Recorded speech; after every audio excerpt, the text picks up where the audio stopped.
Okay. So, last we left off, you guys, was that last session? No, okay, I was thinking something else. Okay, last we left off, you guys had come back from your long journey at sea and were getting your land legs back. With a visit to Egyptian Yolan from Maeveryn, in which you discovered that Tanji is perfectly fine, not a scrape on him. In which you all kind of congregated in the city center, and Tanji spilled the tea on what had happened. And you guys decided to do a little bit of shopping after that, going to Bibs and Bobbles in Talon for some scrolls or selling some magic items, and then transitioning over to Main Street to a weaponry in which I'm pretty sure all of you got magic weapons, I think. And then quickly following after that, all of you decided, well, not all of you, but most of you decided to go to the dock district to see what was going on down there with your ragtag crew and the captain in terms of the eulogy, as well as Fellken wanting to revisit your new official NPC, Madame Zabel. So, here we are, the west end of the dock district, with the swaying of her house on the waters, as all of you are sitting in the beautifully decorated room of Madame Isabel, having just given a reading to Matthew, who walked out.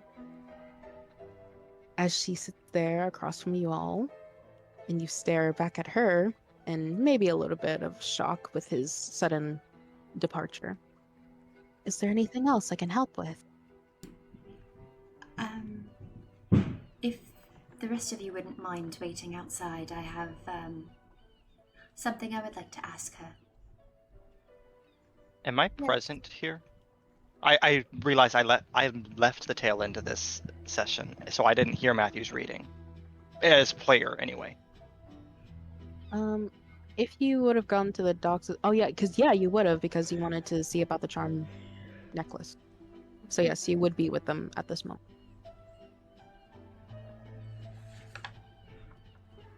I mean, you have a question with answers that could be more dramatic than everything else we've heard? I simply read. Comes to me in spirit. It is up to you what it reads. I'll just meet you outside. Well, I'm gonna go catch Grams, and I'll head outside. Kahdani also heads outside. Fellken follows. Maeve's gonna smack down the Summon Fiend scroll and look at her and say, "Can this help my sister?"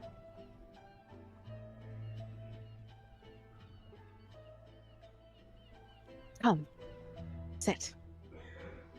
She'll say. She's going to reach out her hands in similar fashion.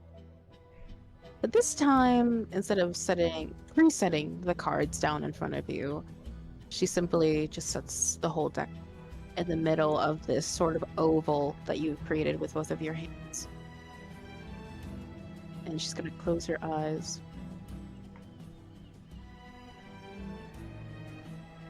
And as she does, there's a little bit of a shiver that goes through your body. She takes a deep breath and opens them, and the cup, or not the cups, but the cards start one by one placing in front of you in a sort of almost like a diamond pattern. As she reads,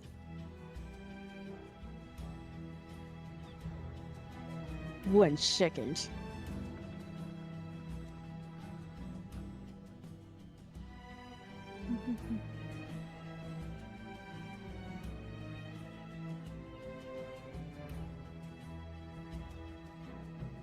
first card right in front of you is the Page of Cups, pertaining to the object that you placed in front of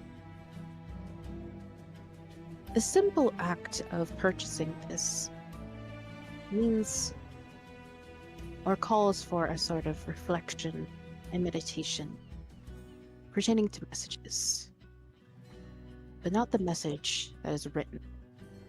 It summons what you might find in whatever scroll this is, but more of an internal message. And then second card in front of you, the Hanged Man. Pertaining to this connection, there seems to be a great amount of wisdom and sacrifice pertaining to this. Almost as if you are going to be put in a situation that requires you to look within and make a difficult decision. The next card, the Eight of Wands. This decision, or this connection, and this message that comes from within is going to come within haste and in speed, and with great conscience. Almost as if it's clarity and something, a decision that won't be very hard, regardless of its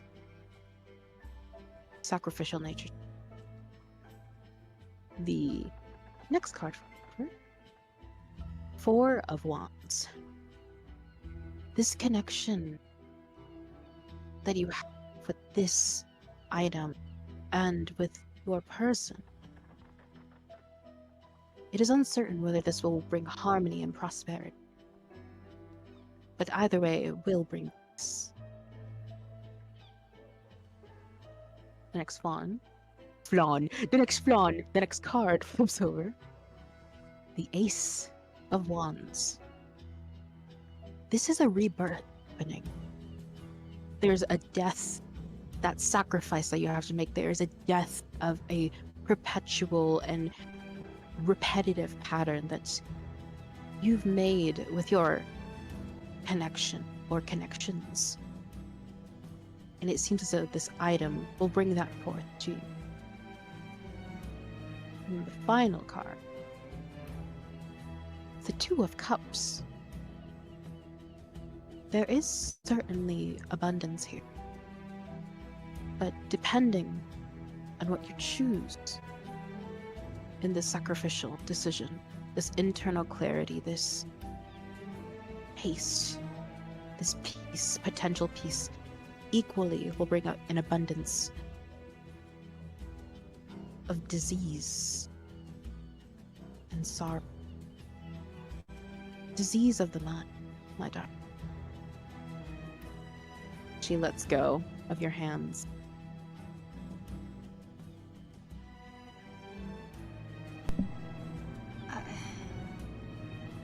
Disease for whom?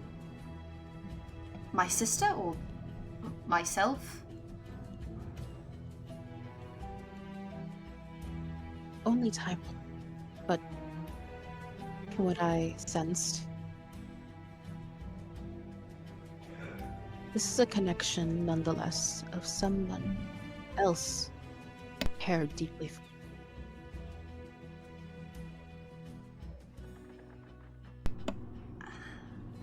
Can you give me any more information? Who? Never mind, the list is short. Thank you. If it's any reconciliation, darling, I reading your soul, I can tell that there is a great amount of skepticism in the work that I do. Trust me, I understand. And even though what I have said may be incredulous to you, maybe even unlikely, that is also the case. Our decisions carve our paths. So this is simply a look into the future for now.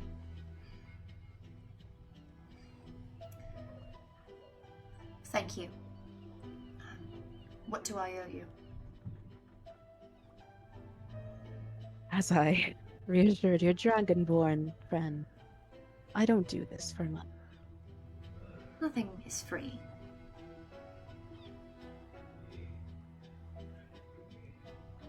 Reassurance.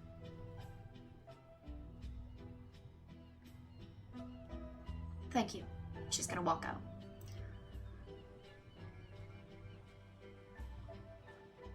Hell?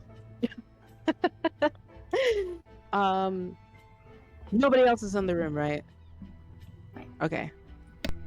Okay. As you exit, Tanji, would you have stayed waiting outside for her? I was trying to make sure Matthew didn't go far. Oh, okay. Matthew, how far do you think you would have gone? He's gone. He's fully gone. Then by the time, Tanji leaves out for Maeve's reading, he's just waiting. And then Fellken and Kahdani are still there, correct? Kahdani's outside, but it's questionable as if she's kind of registering anything that's happening around her at the moment. Fellken's just staring at the paper. Feel like none of you come back healthy after talking to this lady. Oh no, I'm happy. I got what I was looking for. Alright. I'm not going to give you more answers, Tanji. I wasn't looking for them, but yes. if sure. you can discern the riddles and rhymes, sure. Do you need a hug? No, I'm fine. Thank you. Thank you for showing me this place.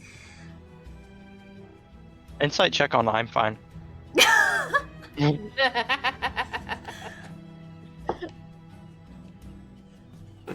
Where is it? There it is. Fuck. 8. Yeah, no. She's fine. Yeah, She's fine. totally. She's fine. She's fine. Right.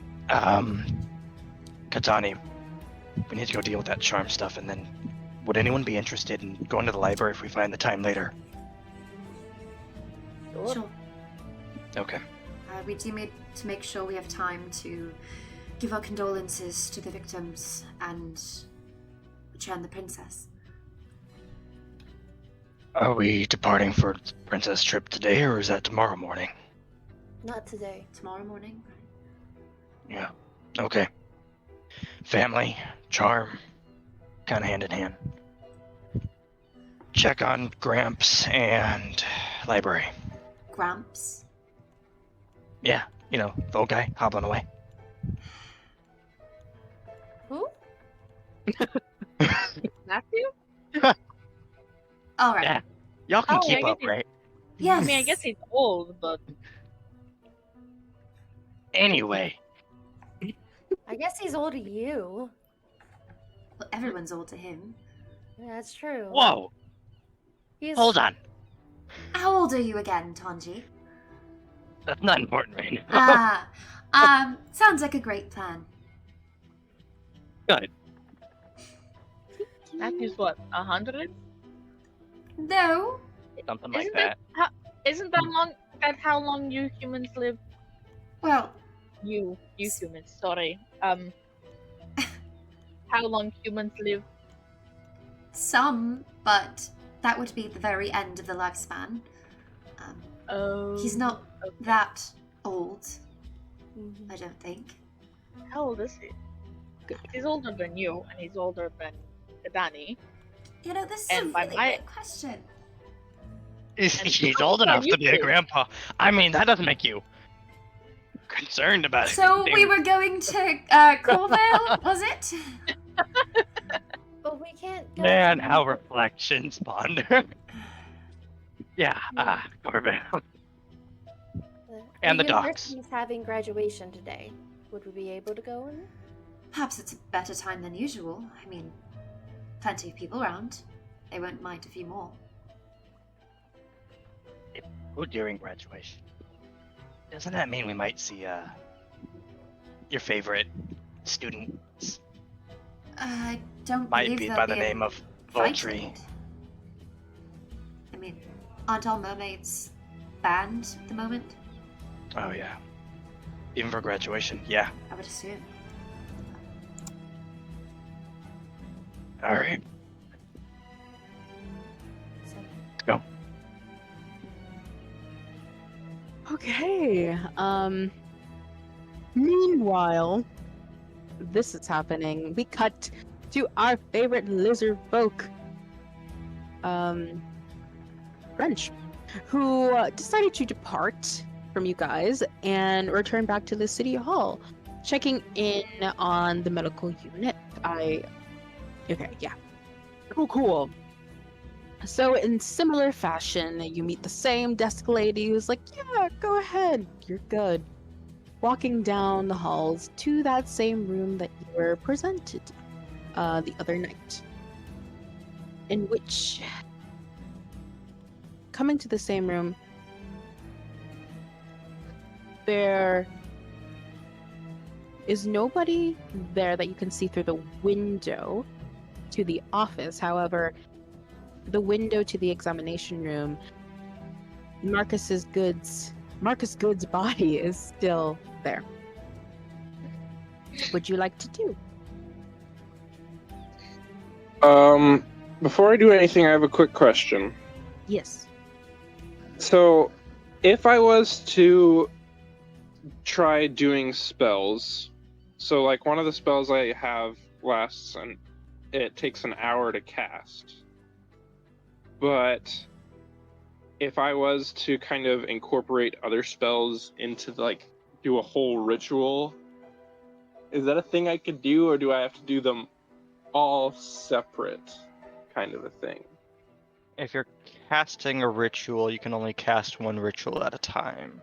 You know, but it would be super cool. Okay. It would be super cool if you're a ritual casting sorcerer who would probably dual wield that. Yeah. But like So yeah. you're basically asking that instead of casting all these spells individually and wasting your spell slots, you want to meld it into a ritual? No, so I would still be using the spell slots. Like it would Okay. still cost all the spells, all the components, all that stuff. Like I'm not trying to cut down on that. I was asking if it would be possible to incorporate them into a ritual and do it all at once, kind of. I don't know. That it seems more No, that complicated totally- than I think out loud. No, that totally makes sense. It could be a thing that you could do at higher levels. But since, we're just 5th level, I think for now that's not a possibility. You need to grow your power. That's fair. Okay. I'm gonna see if I can knock on the door to the office. See if there's anybody in there. Real quick. Sure.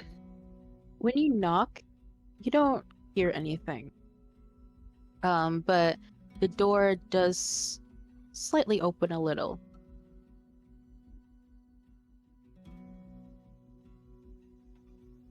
I'm just gonna peek my head in a little bit and kind of look around. Hello?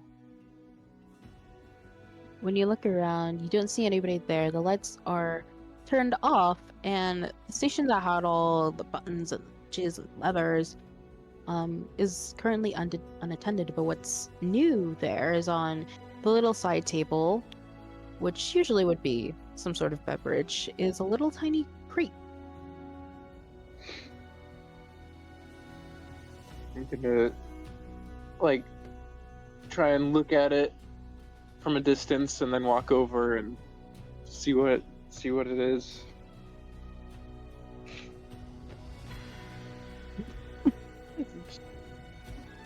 So, when you walk over, you see shiny tinkly things.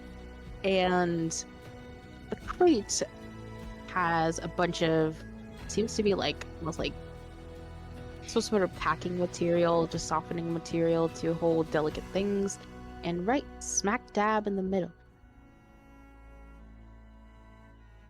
a diamond.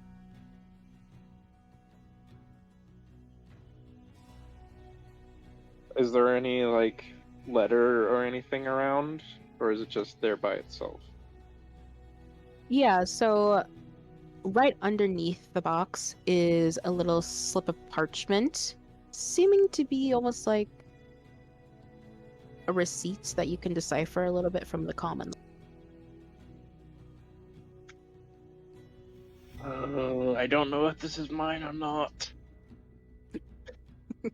It probably is, but I don't want to just take it. That seems wrong.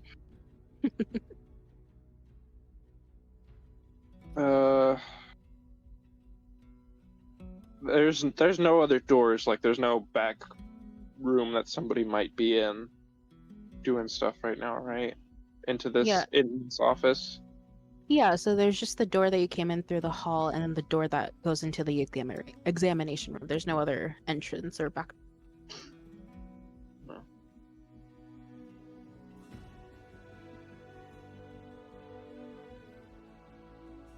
Give her. I'm gonna take the diamond. I'm gonna look at it, and then look towards the window, like towards the body, and then out towards the hall. See if anybody's coming. Maybe to your left, there are more hallways that kind of intersect, and you see people come by, kind of looking down at a clipboard, but no one that you recognize.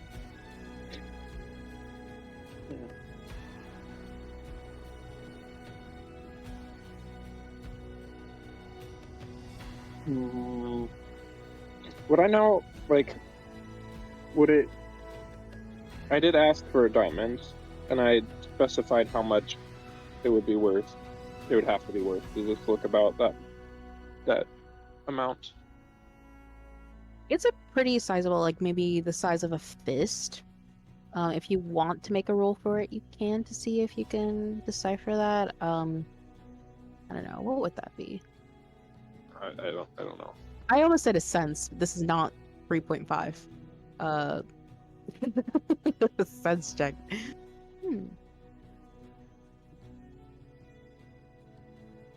How about insight? Roll the insight on the diamond. Okay. Gosh dang it. Natural 20 for 27 on insight on a diamond. I definitely know where this diamond has been in the last 10 minutes.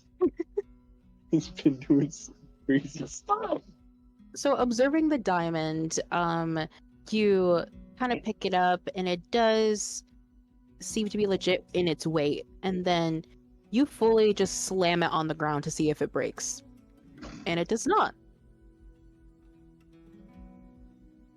So it's a diamond. Indicating that this is genuine diamond.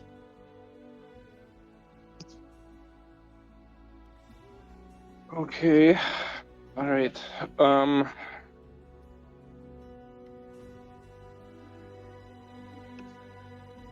Yeah, I'm just gonna take it, and I'm gonna go just head into the room with the body. Hey. You head in there, no problem. This time, the stench is even stronger than it was the last time you were here.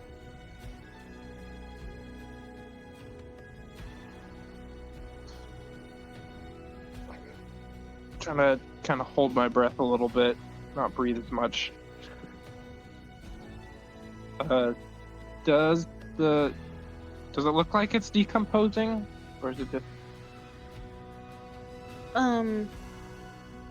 Similar to what was described last time, the patches of skin, the gray skin seems to be just like really dried out, like almost as if it's like dehydrated vegetable or fruit or something.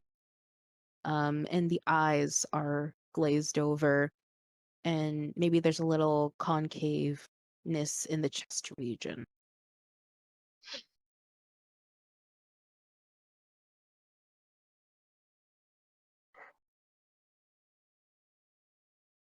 Just to be safe, just to double check, I'm gonna do Eyes of the Grave again on the body, just to make sure it's not a zombie. I don't want that. That's not good. It is not undead. Okay, that's good.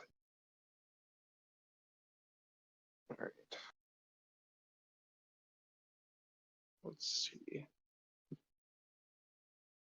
I'm gonna take the staff that I had recently bought and kind of untie the little amulet totem that I have to the top of it. And then I'm just gonna hold it in my hand and kind of flip it as I think over. Where do we begin?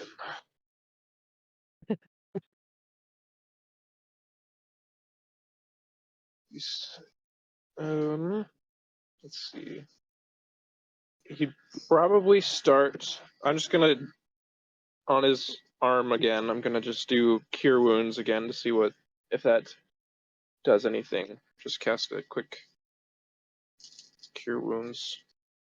In same fashion, the kind of gills or scales that are growing on his arm recede a little bit, but then pop right back out once the spell is complete.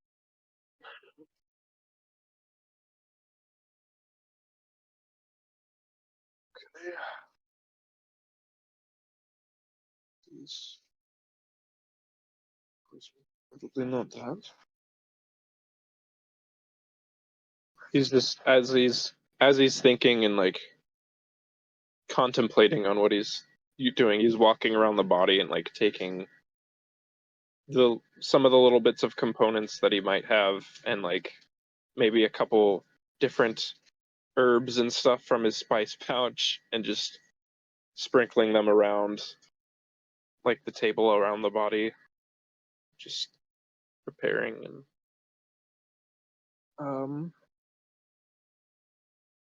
let's see.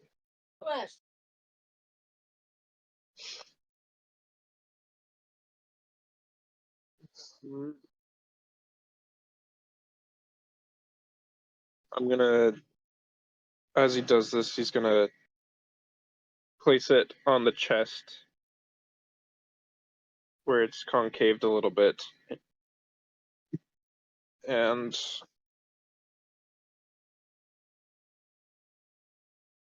he's going to place the amulet on the chest. And he's going to very quickly, because seeing how the gills raised up and then lowered again, he's going to try and do this very quickly so that he can catch it or while they're still almost back to normal. He's going to place the amulet on the chest, and he's going to, with one hand, put his claws on his arm and push in until his arm starts bleeding a little bit. And he's going to take that blood and drip it around the amulet. And as he does this, you see like the veins that are running through his arm right there begin to kind of blacken a little bit. And he's going to first off cast Life Transference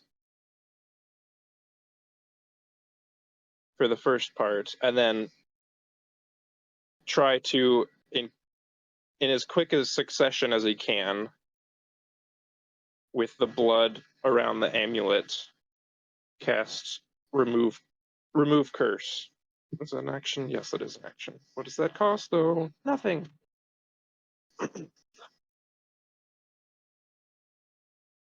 So that's 17 damage for me.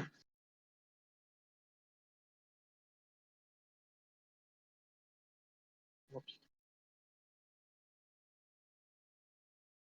Oh my god, y'all are popping off. All I hear is pop, pop, pop, pop, pop. So Being bullied. with life transference, I would take 48 necrotic damage. Ooh. 4d8, not 48 Okay. necrotic damage, which I rolled for, and it was 17. Okay. And one creature of your choice that you can see within range gains a number of hit points equal to twice the necrotic damage you take. So I would take 17, and he would take 20, 34 healing. And then as the body like does the thing you were describing, where it like kind of recedes the scales and the gill stuff, he's gonna try and cast remove curse Don't worry. with his hand on the amulet. If that. Okay.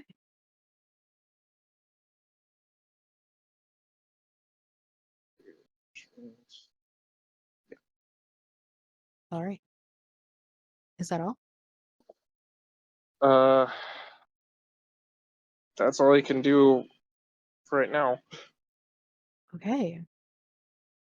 So when you are conducting this series of events,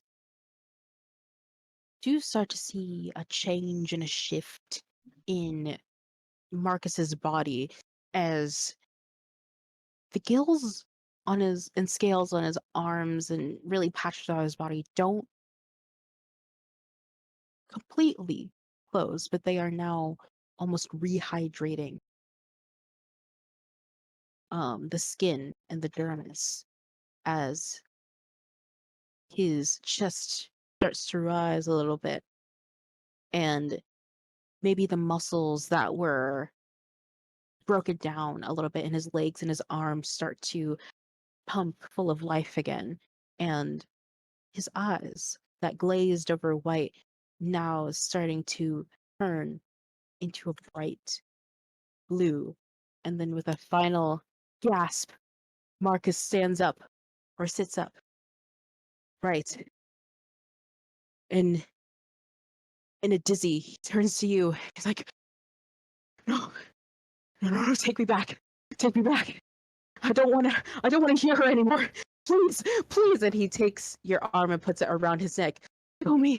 I don't want to hear her anymore. I don't. And then as he's pleading with you, his eyes, the pupils of his eyes start to grow larger and larger until it completely overtakes the surface of his eye. And his skin becomes even more intense and gray, and those black veins that were now faded start to be pumped with life again. As he tries to bite you. Could I do something real quick before he goes super crazy? Yeah.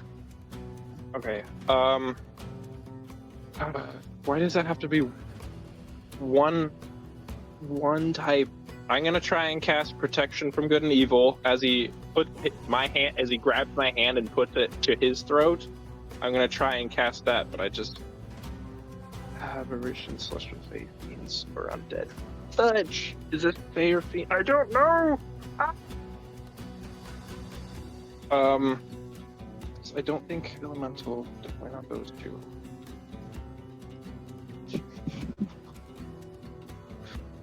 Spending the time that we did with the sirens, that the little amount of time that we did, would I be able to discern what type, like what category they would fit in of creature at all, or no?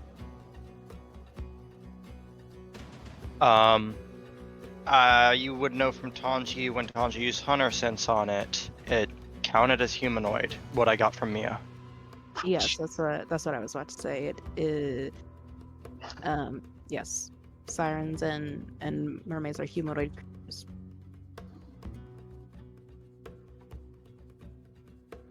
That's not good.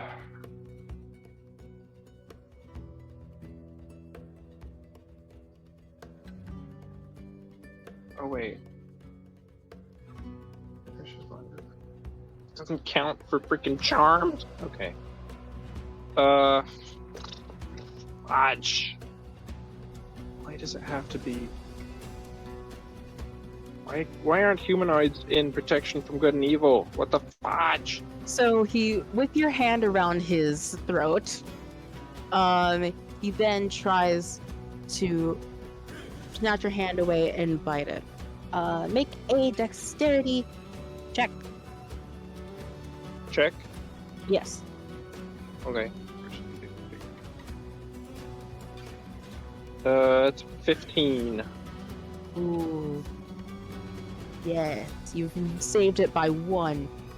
Okay. So he tries to bite your hand, and with your dexterity check, you snatch it away quickly and step back before he tries to leap and lunge for you. You can roll initiative.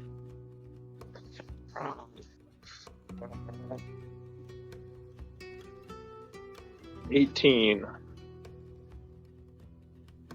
You go first. How would you like to react? Gosh. He is definitely 5 feet away from you.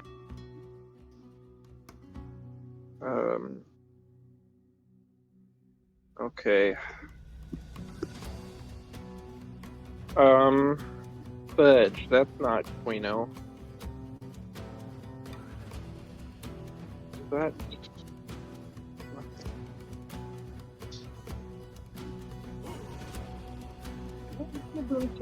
Sorry, I'm just double checking things. I could try something. I'm gonna cast, just real quick, as he quickly becomes enraged. I'm gonna try, calm emotions in the vicinity. I'm gonna see if I can get him to calm down and speak for a second instead of fighting. Did you post that in the roll 20? In roll 20? Oh, I think.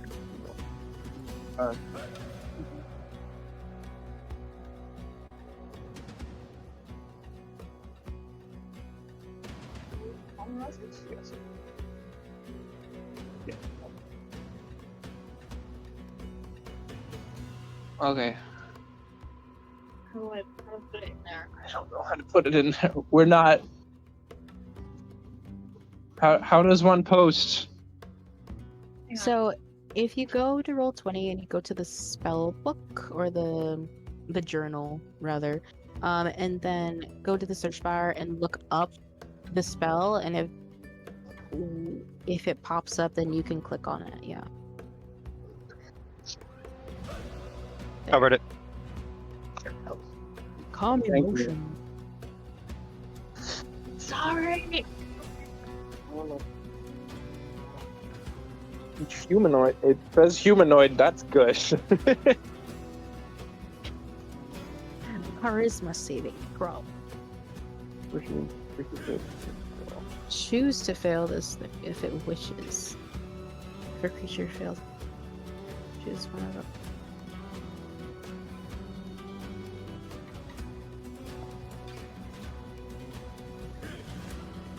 That is a natural 20. 20. Fudge. He kind of waves his hands. Calm down. Nope. So, is that your full action? That's my action, that's for sure.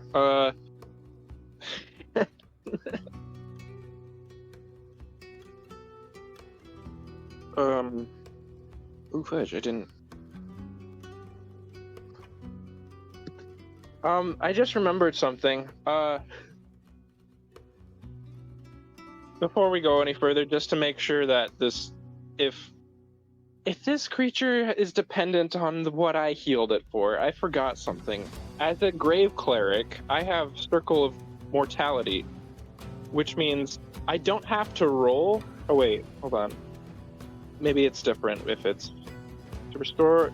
You restore maximum possible HP on your dice instead of rolling when healing spells cast.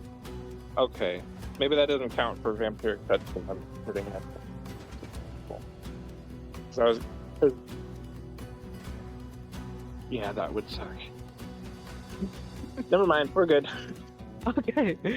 Bonus action, movement action, anything? Huh?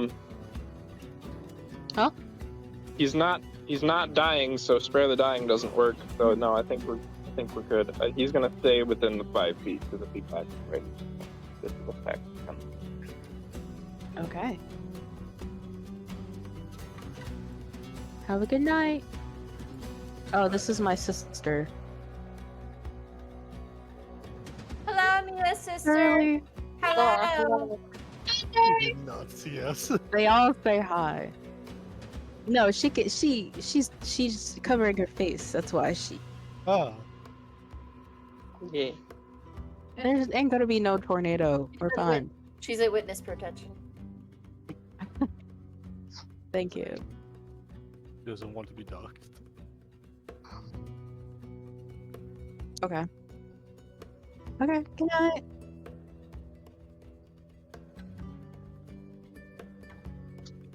Okay.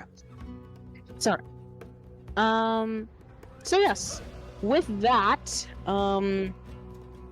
with his natural 20, lunging for you with one clawed and webbed hand, frothing now out of the mouth, almost as if it was instantaneous when there was that shift in his core being.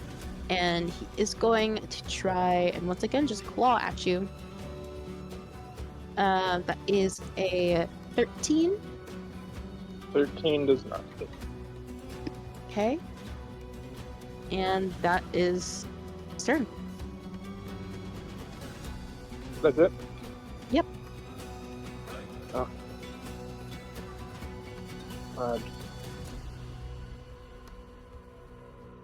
He has no weapons. No weapons.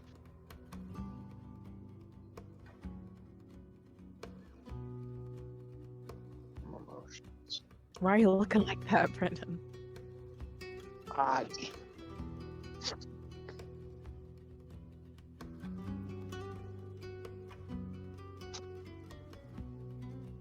Shoot. Okay.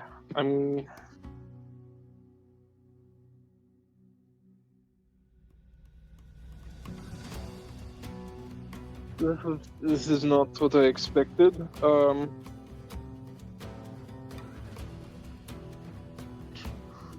Dumbledore asked calmly.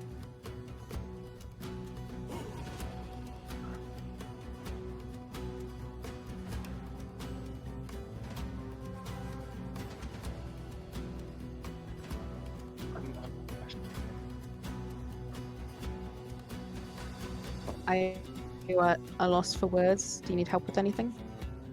I didn't know what to do. This is not bueno. It's very much unexpected that he would just go ham. I should have expected it, but I didn't. So, I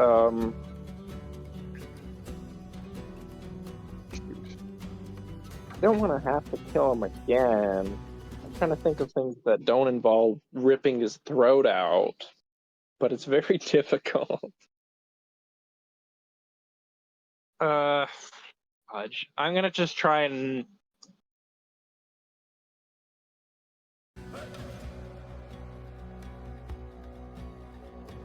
I'm just gonna try and knock him out. I'm gonna use the staff and try and hit him and knock him out. Yeah. Where's staff? Okay. It's 24 to hit. That definitely hits. Yeah. Alright. I'm gonna do 2 hands, so that's 10 points of bludgeoning damage with the staff as I kind of pick it up and just whack him with it. Yeah. Kind of stumbles and falls a little bit. So he's now down to 24 hit points with the 34 that you gave him. So It didn't apply what I was gonna say earlier. what'd you say? I said I'm really glad that didn't apply what I was gonna mention earlier. That's your full action? Nothing else?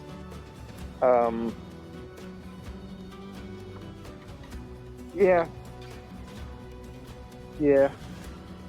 Okay, so he's just gonna try to fight you now. And he rolled a 4. And with this, he can does a 16. What if I didn't have my shield? Would I have my shield in this moment? That's the question.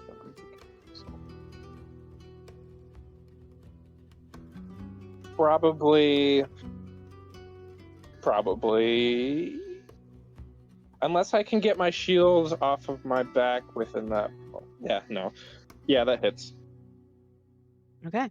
So he does lunge at you for another claw. And since it does hit, you take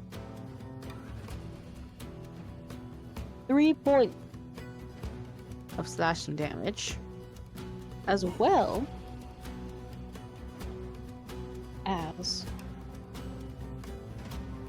1 point of poison. Poison? I don't like poison.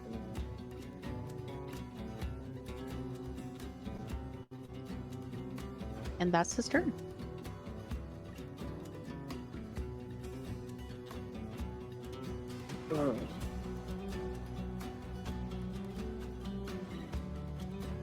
Alright. He hits him, he like kind of flinches and there's like almost a switch that goes off in Drench's demeanor, and he kind of just looks back and like, fine then. And he jumps and tackles him onto the table. and then he's gonna try and bite into his shoulder, just full on. Just bite into his shoulder real hard. Okay, we need a warning for that voice next time. Thank you very much. The voice. It's so good. It's so much more potent that he's right here. Help me. That's so good. I don't Oh, know God. that. No.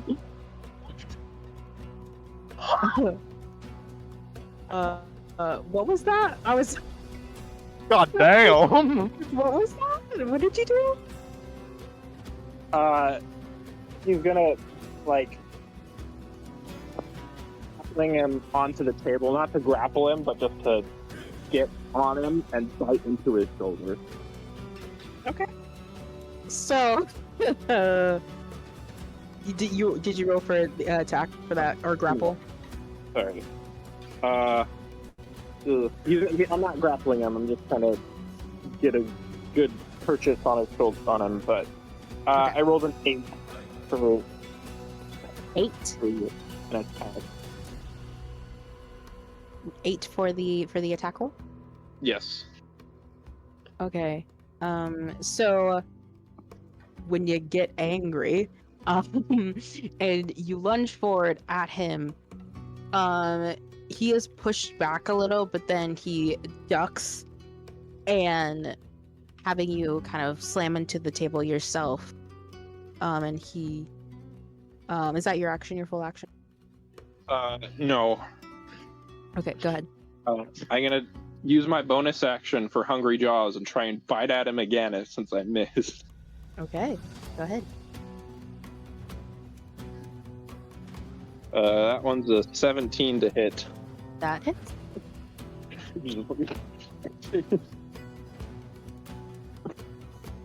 7 points of damage with the bite. Okay, so he's now down to 17 hit points.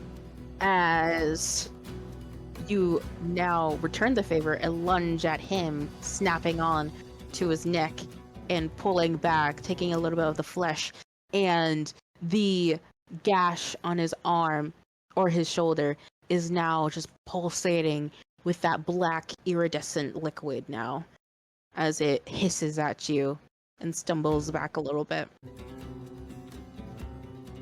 And then with that, kind of being taken back to the floor, he's gonna go on all fours and then start climbing up the wall.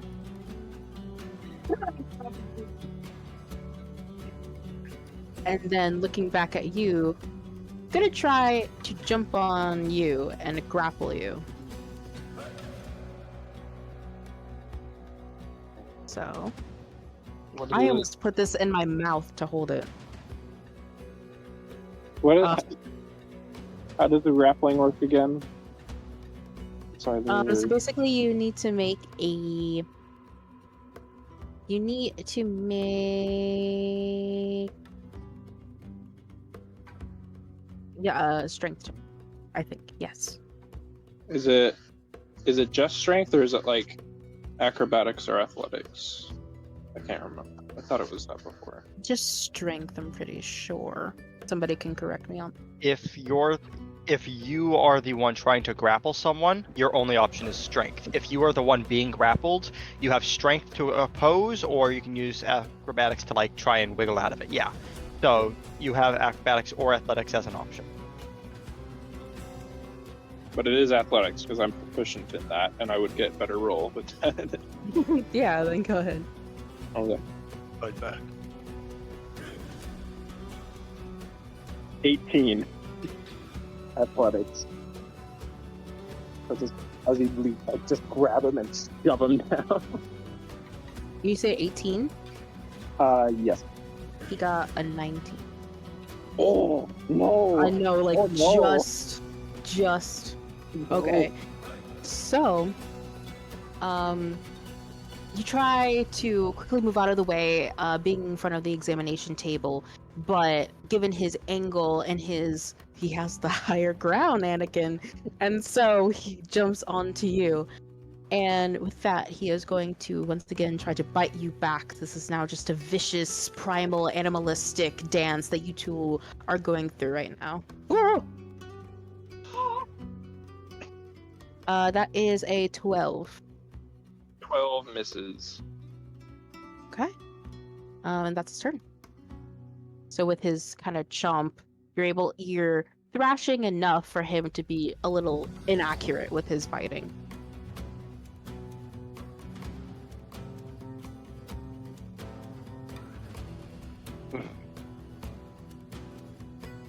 Okay.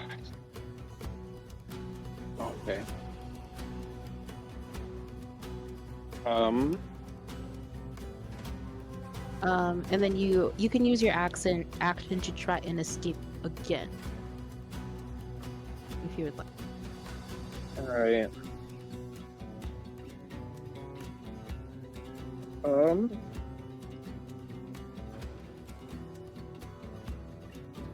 gonna... Should I waste Channel Divinity? Should I waste that on this guy? I haven't used it. Oh wait, no I didn't. Yeah, I'll try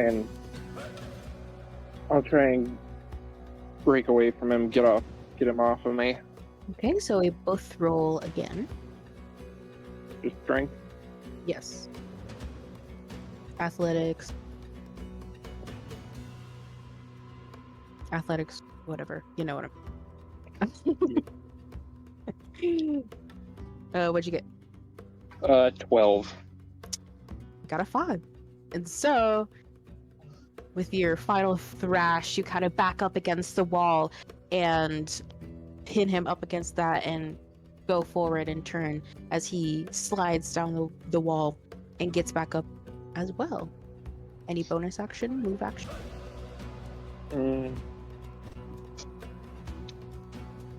I used my bite. No, that's it. I'll just get the stuff out in between both of us. Okay. He's gonna lunge for you again with the claw. Which is an 11 to hit. I assume that misses. Correct. Okay, and that's his action.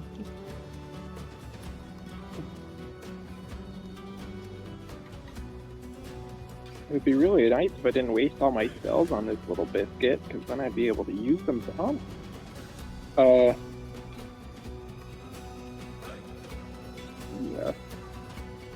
I'm gonna just use the staff again and try and backhanded, like, bash him to the floor, hit him, trying to knock him out, but if it kills him, oh well. Okay. That's 12 to hit. That is one above his ace, so you got it. Okay. That's 8 points of bludgeoning damage. Yeah. So that brings it down to 9. And he wasn't looking good really before, but now he's not looking good at all, and he's almost struggling to recover from that hit. And in his action, he kind of roars and looks up at the ceiling, closes his eyes, and tries to cover his ears as well. Almost as if there's, he's shielding it from just a piercing, loud noise, in which you hear nothing. So that is his action, really.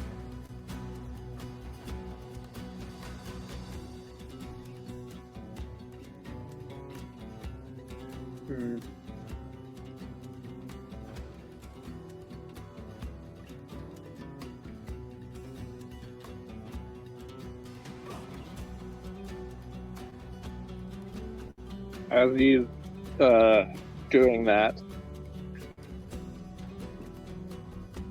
I'm gonna not eat his head. I'm gonna try casting Calm Emotions again to see if I can get him to focus in and stop being dumb. Okay. That's, That's what's the DC for that? Sorry. 14 charisma. At ease. That is a 4 that he rolled. Okay. So he's panting a bit. The black ooze just still dripping from his mouth as he's holding his ears, and his grunts at this point have been very animalistic and guttural, but in this moment it's almost as if his voice has sort of shifted back into his normal timbre, as he looks at you and still hisses and almost starts to back away a little bit in his calm emotion. I'm just ready for him to pounce again, but I'm just gonna start talking to him. What is it? What's doing this? How do I stop it? I'll just get him to speak. So in his garshing a little bit, he's like, "What? Stop!" And then gonna lunge for you again. With a 16 to hit. 16 would hit, I believe. Hold on. Yeah. So that's 4 points of slashing damage, and as he backs up, he kind of throws himself against the wall, and still holding, well, proceeds to hold his ears again. Don't want to do this.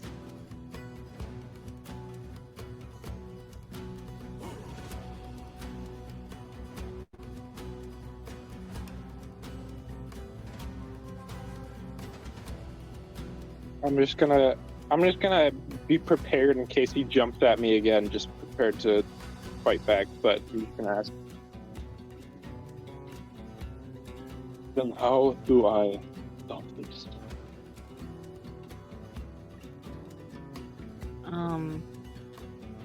He doesn't really answer with, sorry if you hear a cat.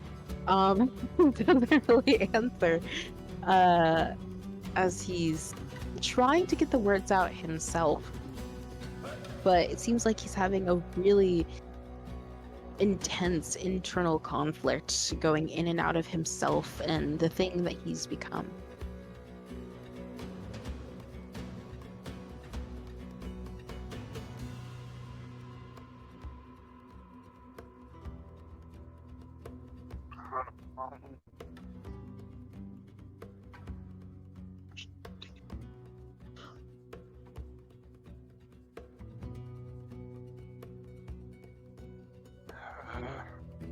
Man, why do they have to be humanoids? I wanted to cast protection from good and evil, but that doesn't work. Okay.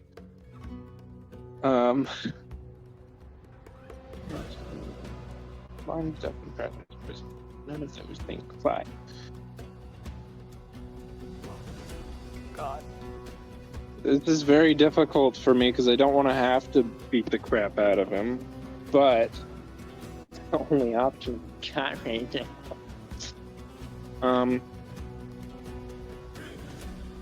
Do I? If I glance, can I? How thick is the glass for this room, and does the door have a lock? The door that you went through does have a lock mechanism, but it's not on the door itself.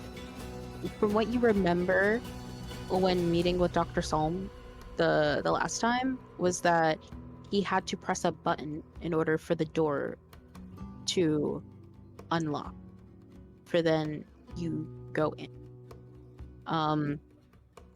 As far as the glass, how thick is the glass? I don't know. Probably just like your standard window, really. Okay. Yeah. Okay. Alrighty. I'm just gonna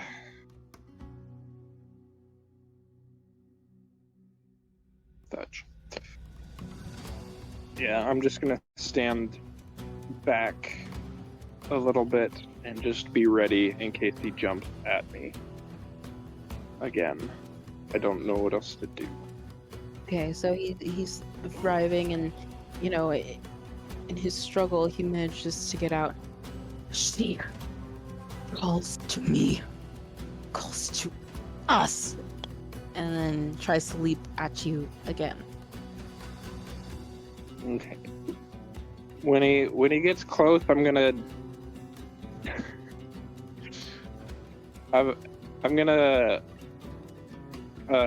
as like full on Godzilla, I'm gonna spin and try and hit him with my tail and smack him into the table. Okay, go ahead. Oh, fudge. That was a bad idea. 12. Wait, is that? 11 is his armor class, so okay. 12 does hit. Okay, so that's 2 points of damage as I just full on tail smash him into the table. Yeah, you see him mid-air as you quickly spin around, feel the pressure and the sting of pain from from the tail as you hear the thud of your tail hitting him and then him hitting the wall next to him. And he now seems to be angered, but unlike himself, the him that is there. And so, would you have left the door open? No. I would have closed it just to make sure that I don't think he would have left the door open just in case. I didn't expect this. I feel like he would have expected it, but I don't think he would have left the door open. Good. Okay, so he just is gonna keep attacking you. That seems to be the only thing that he's really interested in. He's gonna go for a bite this time though, with a nat 1. And then with a claw being a 15. 15 is the armor class. Okay. Yeah.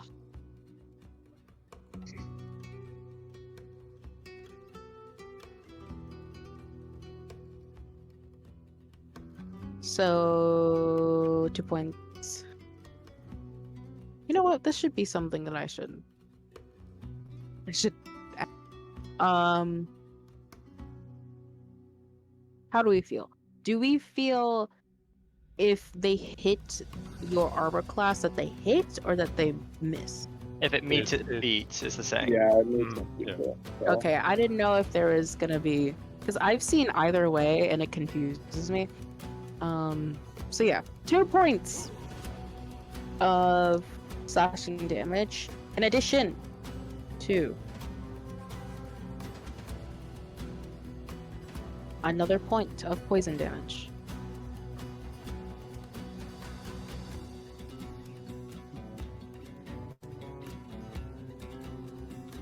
Yeah.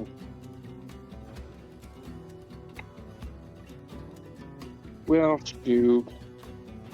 yeah, that would, as he hits him, that would send him back into the bit of primal rage that he has sometimes, and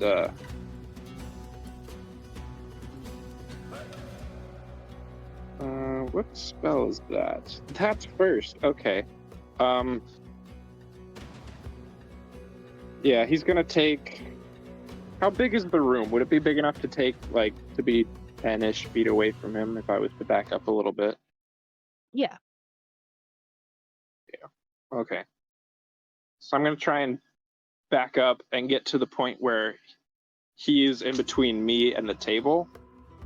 Okay. I'm gonna try and get 10 feet away from him, just so I don't get the edge. And then the amulet that he still has in his hand, he's gonna hold it out, and green energy is gonna form from his fingers, focus on the amulet, and shoot a guiding bolt. Okay. Directly. There's a. You have to make a ranged, right? Yes. Yeah, that's Okay. why I got 10 feet away, so I wasn't. This would... Clerics rise up. I know what I'm talking about. So that is a 26 to hit, That hits. and the 15 damage is radiant. Yes. So tell us what this looks like.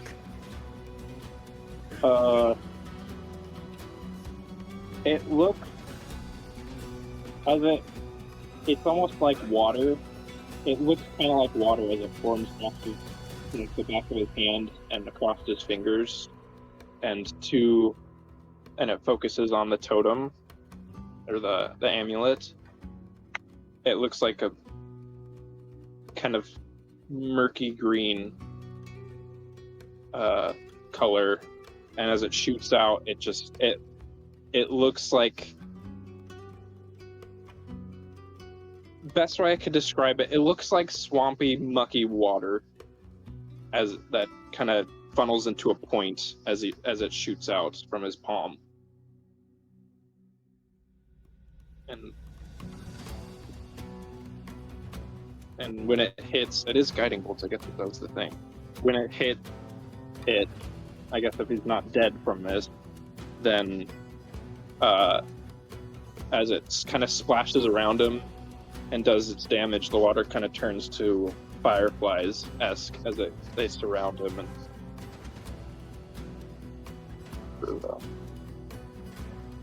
the advantage part of the guiding bolt. Okay.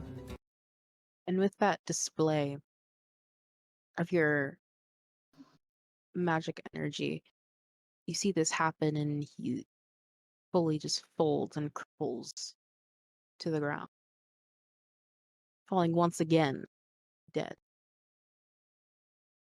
And as this happens, you hear a of the door next to you with the dwarven doctor you know to be as Dr. Song standing there, his eyes wide, his mouth agape, looking at you, then looking at Marcus and looking at you.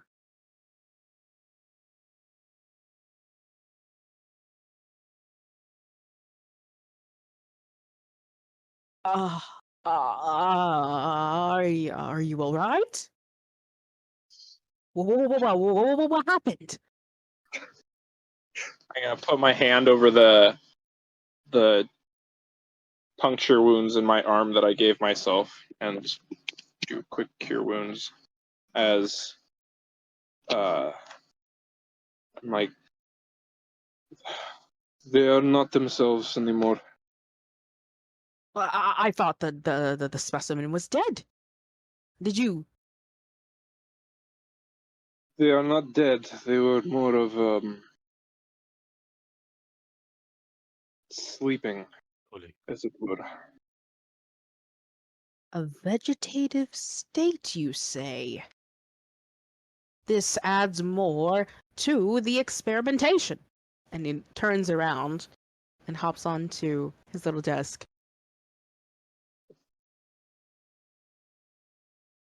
I really do commend you on your messy work. And as he does he takes out a notepad and something to write with, and he just quickly writes down his thoughts. It's a shame, though.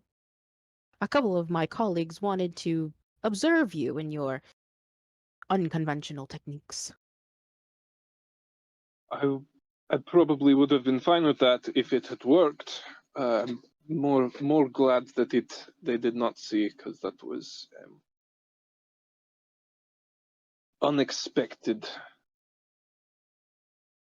Well, it is fascinating nonetheless, and it would have been something to learn from. However, this just put us in another precarious position. Oh, a live specimen would have been a bit better. But I am glad that you are mostly unharmed, yes? Would you like me to look at anything? I kind of like glance, just like kind of pat myself down, double check. I should be fine. He did not do much to me. Not as much as I did to myself in an attempt to fix his ailment. Well, we of course have just the remedy for that. It's a very ancient and very effective technique in our medical profession to make somebody feel right and well. And he goes over to a little cabinet and he takes out 2 items and he hands you a little carton filled with an orange liquid and then a little package filled with what you presume to be a cookie.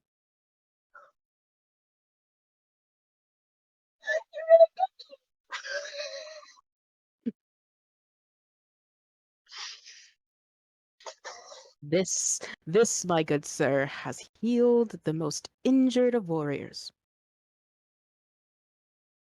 What is it?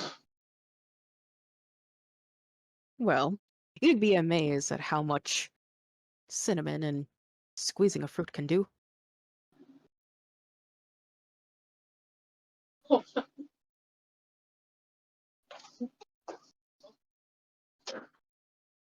Sorry. He's gonna like kind of, as much as a lizard could look confused, I appreciate this. Thank you. I believe this was for you, and he'll hold out the diamond to return the diamond back to him. Ah, yes, thank you. This took a lot of convincing to obtain. I'm glad we will be able to return it. And don't you worry about the mess in there. We have staff for that. And thank you for your work. But please, next time you choose to indulge in your techniques, we would love to observe. I will keep it noted. I tend to do my practices with minimal amounts of audience is the word. That is what I'm used to. However, I will keep that in mind for if the occasion should arise again. Enjoy your reward, good sir. Thank you. I will say, however, before I go, don't do too much with that. And he kind of points back towards the body, without somebody there to help in case this happens again. I do not know 100% if it is completely dead, as we thought it was last time, and it is not. Yes, that's very interesting. Did the specimen say or act in a different way? Can Seems I roll an insight check on this guy? I want to see what his vibe is. sure. Go ahead. I'm trying to see, like, is he more interested in, like, from what he said, is he more interested in, where's my insight? There it is. In, like, I don't know, bettering, I guess? I don't know. Go ahead and roll for Is him. it 18. So this is a sort of passion and fire that you've seen from similarly to Professor Levant. There is an air of urgency, but at the same time, a deep fascination for the work that's being done. As far as whether it's malintended or not, it just seems simply he wants to learn more about it.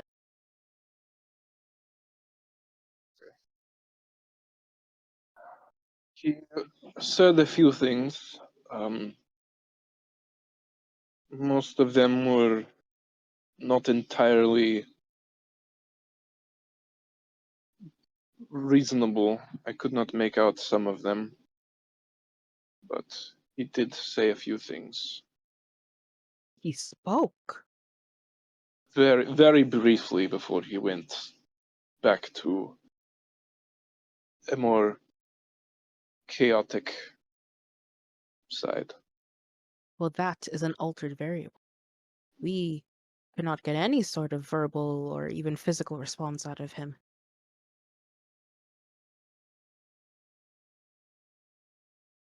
He's Good work. Thank you. I think I should probably go see if I can find my unit. They will want to know about this as well. But of course. good day, and I will walk out. Okay. So, I will say that all of this was happening while your other companions were visiting the Dock District and getting their tarot read. Since you did split off in those moments. And as you step outside of the city hall and progressing down the steps, make a perception for me. Okay. Just a second, sorry. You're okay. Mia, real fast. Yes.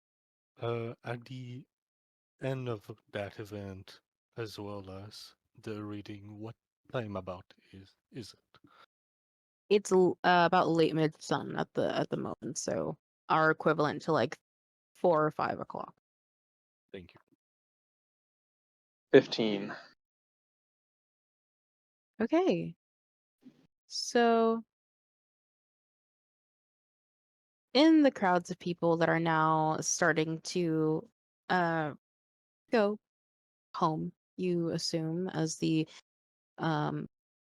curfew, the newly implemented curfew, is starting to draw close.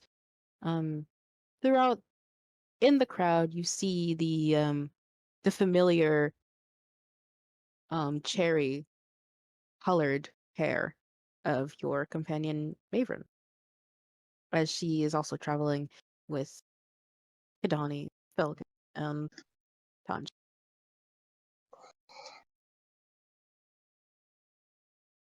I'll head over to them. The wounds that he had received slightly more healed, only slightly visible. I'll head over to them. Good evening. How was your trip? Eventful. What the fuck happened to your clothes? Oh, I have some things to say. But how was your evening? I'll tell you. I was curious. Now I'm concerned. Oh, it's fine. Probably not as eventful as your evening. I'm sorry. Tanji's right. The clothes. Do you want to maybe elaborate? Is that blood? Is that black blood? Probably mixed with mine. Yes. I grip my brass knuckles. Are you okay? I am fine. Yes. The other, as you would put it, you should see the other guy.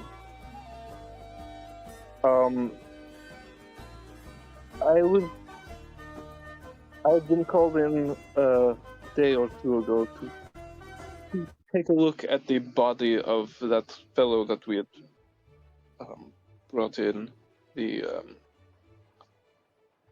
person that was changed, that had altered. That one, yes. I was attempting to see if I could try to undo or reverse his effects. It did not work. He was not.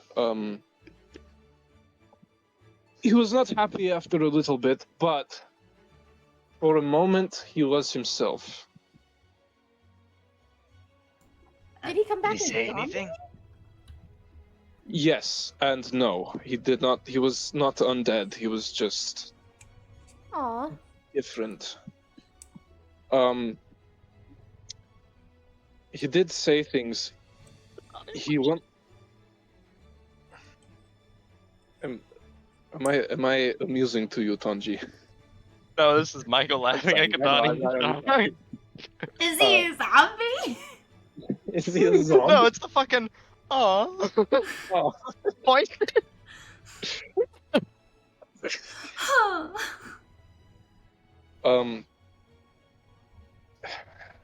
He wanted to. He wanted to not exist. He wanted to be dead. He didn't. For the brief moment that he was at least a little bit of fully himself, he was very much in mental agony. Why? I tried to get it out of him first, and he started the process of ruining some of my garments, but I was able to calm him down for a brief moment.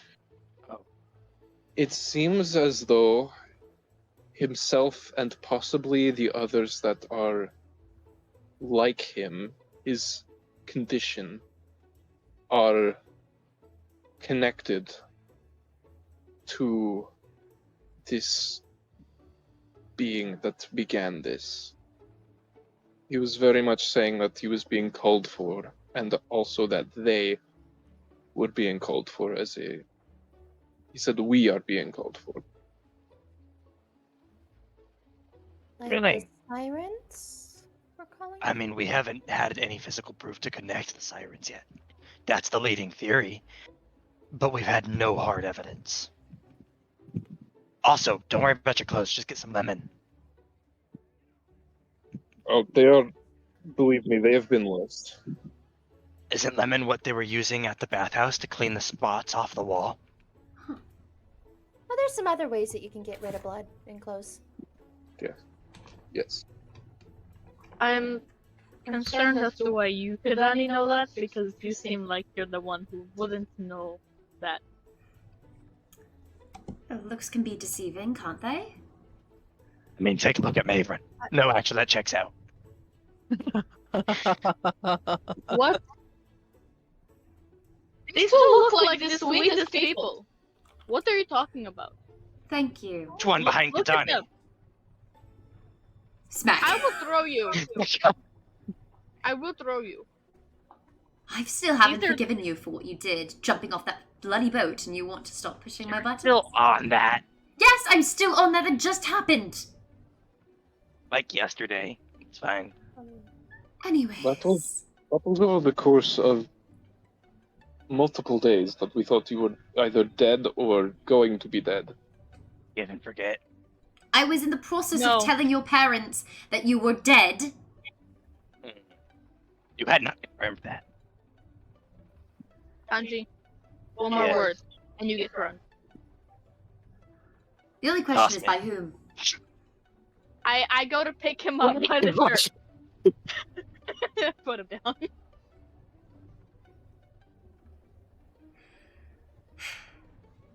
Well, thank you for the information, Drench. At least you have been helpful. And Maeve's gonna look at Tanji. Very. Information. Looks at Maeve. Also, they do not taste very good, just so you know. If you ever come across them, do not try never mind. Did you Wait, eat hang it? on. No, we settled this a while ago, didn't we? We tried the goo hot bit ago. I warned you. You ate it. Tanji. Yeah. Yeah, the goo. You didn't Well, eat someone my had to. guess, right? No. Not all of them. You. You didn't. What? What? It is not important, okay? And I kind of wipes a little bit of blood Okay. off of his mouth that is darker Oh. than what it should be. Okay, fair enough. Okay. We were just going to go to Corvale. I thought we were We were gonna. Oh, we're gonna. Oh, yeah. docs. We have family That's members. true. We have to do that first, and And the also charm. find Matthew potentially. But we can make Corville into library one trip, I'm realizing. Yeah. I'm totally using their library. Should, Okay. should we go get Matthew first? He seemed distraught. Perhaps. I don't like that he went off without retrieving a sending stone, which, by the way, Maeve's gonna just kind of stick out her hand to Drench. My sending stone? He takes it and... What is this again? I do not... You can send a message to the other stone, which I have, once per day. And how many letters? 30? Or 30 words? 25. 25. 25 words.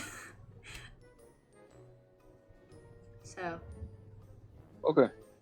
Thank you. I appreciate it. He puts it in his pocket. no, give it And then- back! What? What? What? Aren't we gonna get... Oh, wait, are we splitting up again? I thought the point was to pass that one around to people who are splitting off, right? I don't think we're splitting up. Did you want to leave us, Maeveryn? No, I'm just saying if we want to... You don't want to say sorry to the dead family. No, I just wanted to make sure that we had them all together. And no, it's fine. It's fine. Just as long as we remember Drench has it and we can pass it off to whoever needs it. I thought you were handing it to me like as an offering, not as here. Look at this and then give it back. You can have it. No, I didn't realize it was that kind of situation either. Out of character, I gave it to you last session.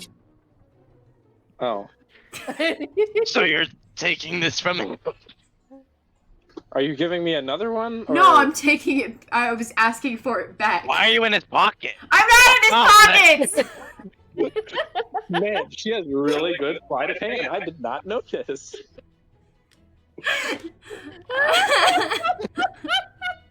I was asking for it back Poor so we Meg. can have it for the next time someone goes off on their own like you did. Oh, Meg cannot get a break, y'all. I'm gonna pee my pants. Doesn't deserve a break. That's why you need to go before this session. I did! Probably because she had dinner. Soup for dinner. We're Yeah, spinning with Mia right and now. baguette. We're spinning with Mia. But What you get for eating in the middle of the fucking session? oh, We're going on a Girl. trip with Mia real fast. I'm trying to heat up my dinner when we take a break. Break time. no way. I have my just- dinner right here. Is that Domino's? Yes. 2 boxes of Domino's. What cross-dimensional bullshit is happening for the rock getting passed around here? Who has the rock? I just wanted to keep all the rocks in one place. I think I will- what she was doing is she was offering a hand to ask the rock. Yeah. yeah. Okay. Okay. I thought you were handing me. No. Okay. No, I'll This give is this your one back. cookie, Drench. Oh, got I a want a cookie! Panera? You have to share!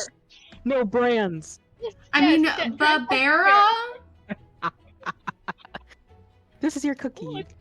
I want a cookie. As he goes to like get the sending stone, he feels he has a cookie in his pocket, and he pulls the cookie out with the sending stone. He's like, here's the stone. Oh. You have a cookie? I take the cookie. Tanji! Cookie! I'm holding it. I'm not. I haven't offered it yet. I'm like, if you guys take it from my hand. It's Are- fair. Are I'm you going jumping to for the that? cookie. Are you going to eat Underneath that tall cookie? ass Drench, hopping. Hey, Drench, are you going to eat that cookie? I do not know. Do you want to have it? I don't know if I trust You it. can't have it. There's strawberries in it. I can see them. Where did you get the There's no cookie? strawberries. Hold on. It looks like chocolate chip. You can't see. Shut up. I'm taller than you. Still jumping. Sorry. Alright. Tanji, give the cookie back. What did Brandon say? What? I'm echoing. I'm sorry. I forgot. Again. Just that her mic was also open. Oh, I didn't hear it. Sorry. That's Alright, cookie debate aside, thank you. You guys are all traveling through Talon, and this is happening. People are staring at you weirdly. Nothing to see here. Nothing to see here. Keep moving, keep moving. I have the cookie with Meg. I'm sorry, did you want to give us your cookie, Drench, or are we just assuming? I don't Why know. are you if I sharing can- with her? Tanji!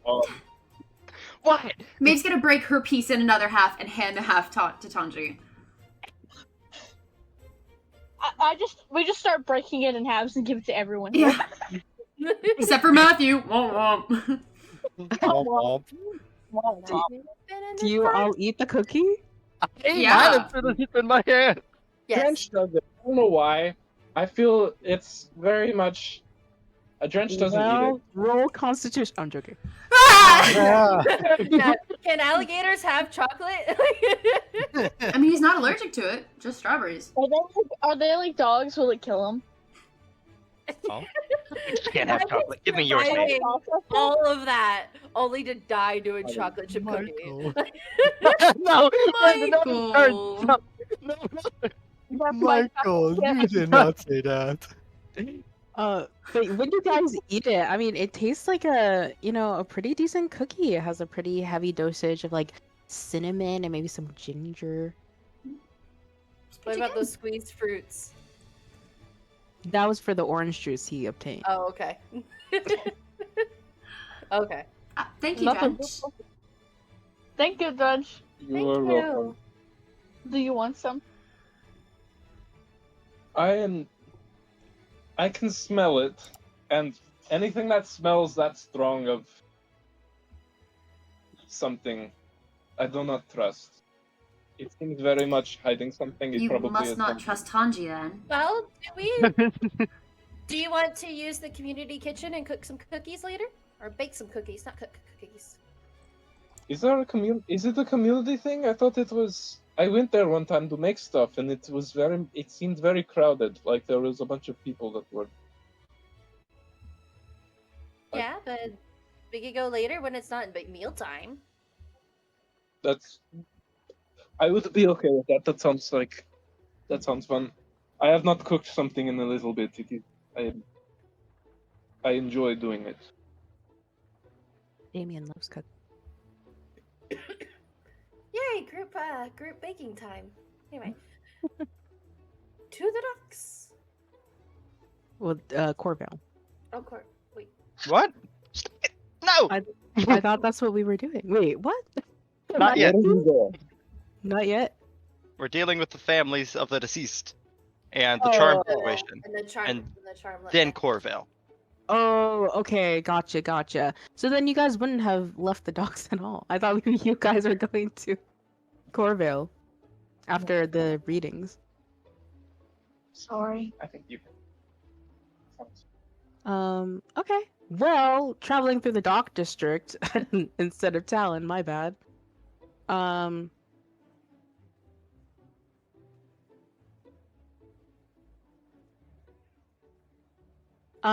So yeah,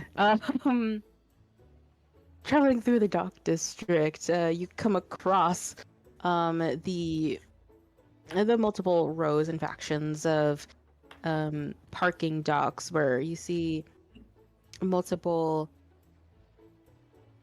water vessels. Sorry for the phrasing for the water vessels, as well as you saw earlier when traveling through here, the Wanderer, in which multiple constructions workers are on sort of pulley ladder system-esque contraptions, taking a look and starting to pile on materials to fix the bow of the ship where the whale had kind of torn off a little bit from the anchor.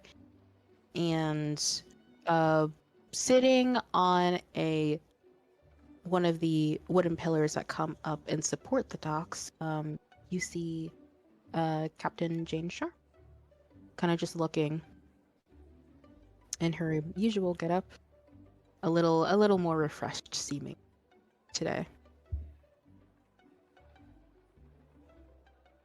Good evening. She turns towards you all and wipes her face and straightens up and Oh no.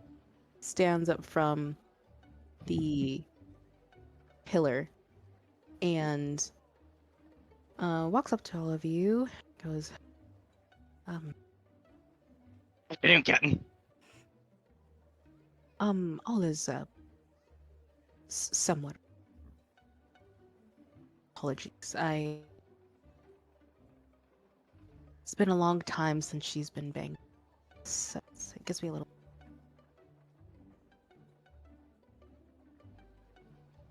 But they say that she will be fixed in about a cycle's time.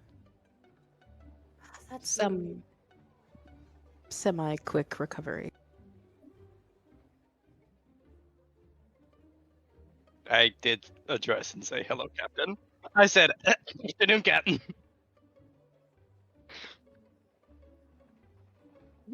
After I spoke, just kind of shuffled. Just...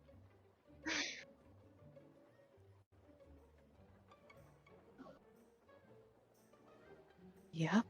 Um, the bow off will be when the ship is all fixed. Us ragtags really like to have a proper ceremony, since ships are home, and so live by it and die by it. Absolutely. Can I offer her the piece of the cookie that Drench didn't want? Yeah. Would you like a cookie? She, her eyebrows come together for a moment, but then kind of shakes off the slight confusion and nods her head and takes it from you. Thank you. That's Sorry very... Sorry for what? She's gonna say sorry for trying to fight your second in command. Oh. Silver? Yeah, she's a bit of firecracker. That's why I married her. I apologize for trying to hit your wife. Well, Sorry for threatening congratulations. to stab you as well. That was not my finest moment. Oh, trust me. I've been through worse. Cool. I just turn around and start walking to the base of the dock and just like, what the fuck?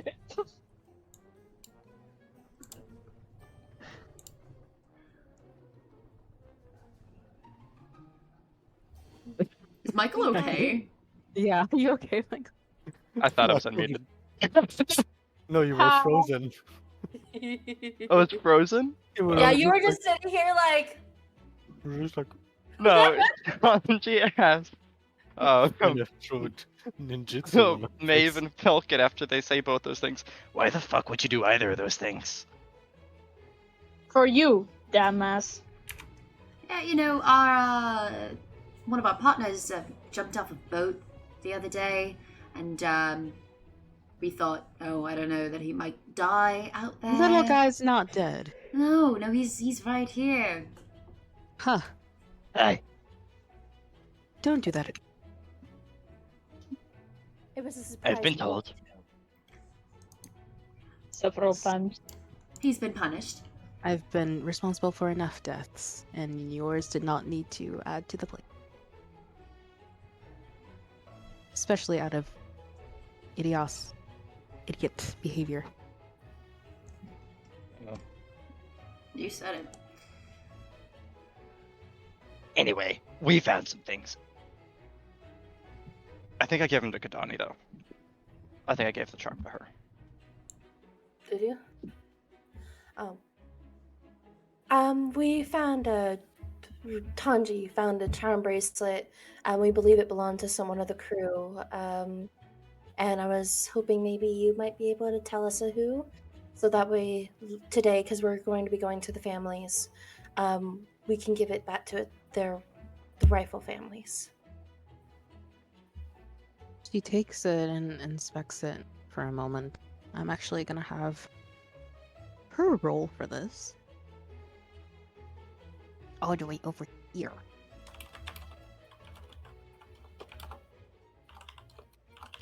Dice rolling transition scene.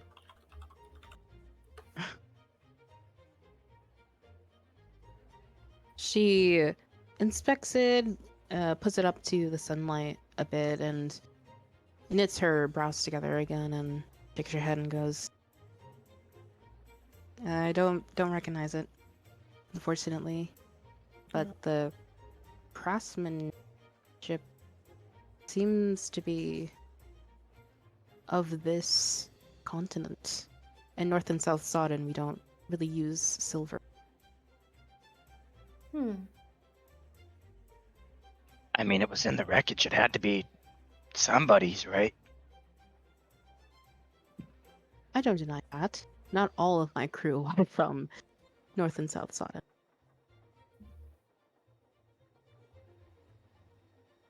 And of course, as we travel, we do like to stop. Wouldn't doubt if somebody went to a blacksmith or a jeweler. Perhaps a gift for someone? Do you have any idea of anyone who might recognize this? Not a clue. But all of my crew will be here next cycle for the send-off.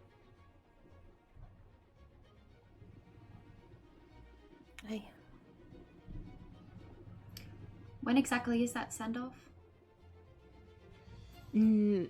Next cycle, it takes about a cycle's time. At least that told me. So, the 13th? Okay. That is also when the next time I would be available to escort any of you anyway. Unfortunately, given the lockdown on nautical tram. Aye. Where's the girl? You okay? Oh. The girl? Yes. Allie. She is back at the city hall at the moment. We will be escorting her home here shortly.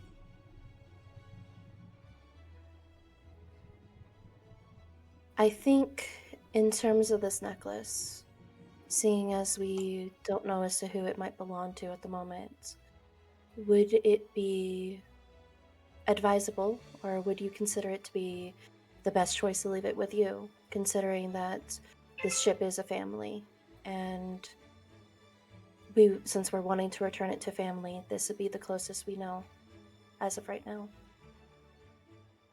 Well, if it is a position of one of my crew, I'd be honored. You cut out there. Oh, Yeah. she says, well, if it is a possession of one of my crew members, that would be an honor if it's safe. I can't think of a more worthy family member. Tears up a little and you say that and puts the charm in her side pocket.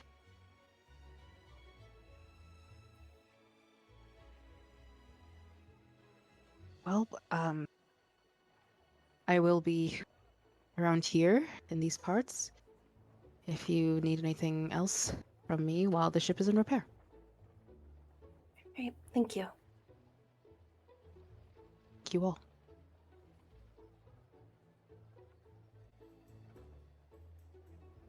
Hey. While the others leave, Kahdani's gonna hesitate for a moment. Guys, I'll be right back. Give me just a second. Okay. And she goes back to go talk to the captain.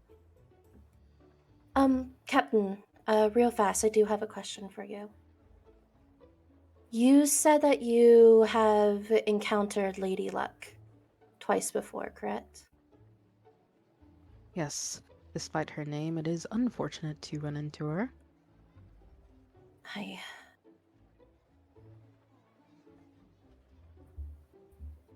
In the next time that we go out of the docks, that is, how would you like to scare the absolute shit out of her? Well, damn. Not even the Great Mother would have that fierceness against Lady Luck. The boy, and I'll be honest with you, as you've been honest with us. The boy that you had taken aboard was my older brother. He's been missing for over a year. I don't know if he's on that ship through will or through kidnapping. If it is through kidnapping, I want to kick Lady Luck's ass. If it is through his own will, I'm going to kick his ass. Well, first off, my apologies for. No apologies needed. He is safe, from what I saw. He has always really had a habit of getting himself in trouble. He's a bit of an idiot that way in a ways. He's, of course, I'm allowed to say that. He's my older brother. But thank you, though, for offering the apology. Of course, kid.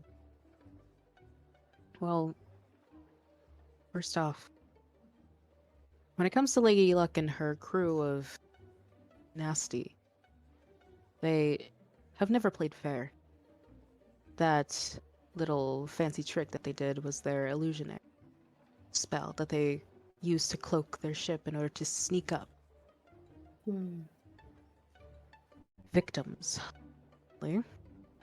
Luckily, no pun intended, my crew has not fallen victim, and that is simply, I feel, due to the fact that we are almost as fierce. If we are going to create an element of surprise or fear in Lady Luck, we would need to play at her game. And usually that means with unrelenting brutality. As far as your brother, though, Lady Luck's crew, she takes very seriously and very near and dear as I do to my own. However, I do know that she tends to only employ those who are looking for that sort of lifestyle. I don't know your brother, and I don't know you very well, but if he's on that ship, following her orders, it's most likely because he wants. I had a feeling, and it makes me more... How would you feel if a loved one disappeared for a whole year, never told you that they were alive, and then you found out they're alive and they had every opportunity to let you know? I'm going to kill him. Maybe not kill him, per se, but I will put the fear of death in him. Well, thank you at least for the information. I'm at least happy he is alive, and at least happy he is at least enjoying what he's doing. Yes, and even though he's not with the most safe crew, he is not in the most Okay. Offer still stands to scare the shit out of them. At least. I mean, if we're... What is the word? If we're equipping your ship with anything that might be dealing with sirens, I imagine that a little bitty pirate ship wouldn't stand a chance. Oh, trust me. The mayor was very gracious in his apologies through a paycheck. So, needless to say, there will be some improvements to my ship. Wow. I won't take any more of your time. Thank you so much, and we'll hope to see you again here soon. Safe travel. Thank you. So, we grace our eyes once more upon Corvale University. Change for your vision.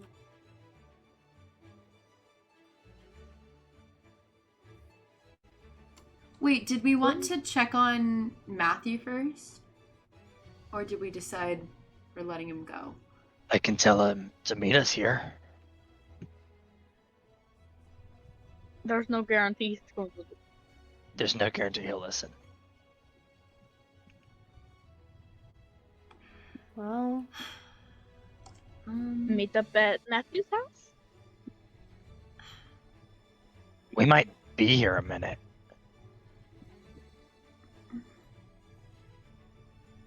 I just don't like the idea of any of us being alone. Even him. I will go ahead and cast. No, I may not. I'm so done with this. I gotta check though. Ah, it is free. Okay. Yeah, I'm gonna go ahead and cast Animal Messenger, and I'm sharing that as soon as it finishes loading.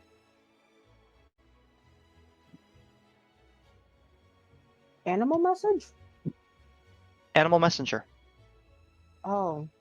I was like, Matthew's not a wild animal. No. I just need to You see put like a literally any full- beast, and I'll be choosing the first bird I see. And specify the Bleakwood residence, and look and describe Matthew to speak a message up to 25 words. Covers 50 miles per hour. So zoom for that, just a few miles. And yeah, Matthew, regroup at Corville. See you soon. May have called you a bitch if you don't show. Tanji! That's it. What? And the bird flies off. Bird flies off. And with this, we take the perspective, the bird's eye view of the dove that you chose. And soaring through the skies, over the city hall once more, over into Valhalla, the spice, in which the bridge to cross into the rural where Matthew side. It spots Matthew, a dark speck in the vast greenery of the rural. And as it swoops down, comes to a little bit of a standstill on the railing of the bridge. So, it does the purr, purr. And how is it sent? Like a little note, or like does it speak? I think it speaks. I would like to describe a note, but I think it fucking speaks. Hang on. When the messenger arrives, it delivers your message to the creature that you described, replicating the sound of your voice.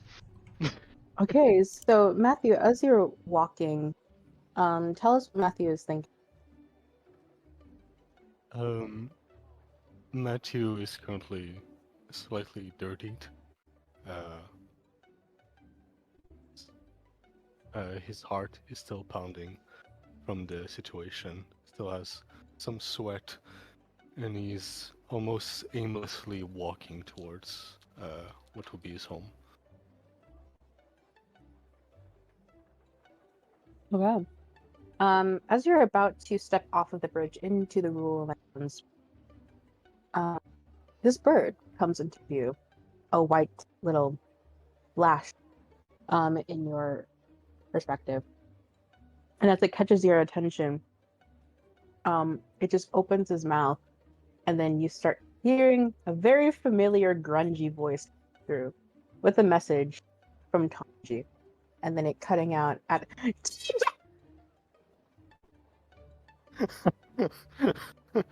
Great. Michael, can you repeat real fast what you said? It was Matthew, regroup, Corville University. May have called you a bitch if you don't show. Don't forget, Tanji! Yeah.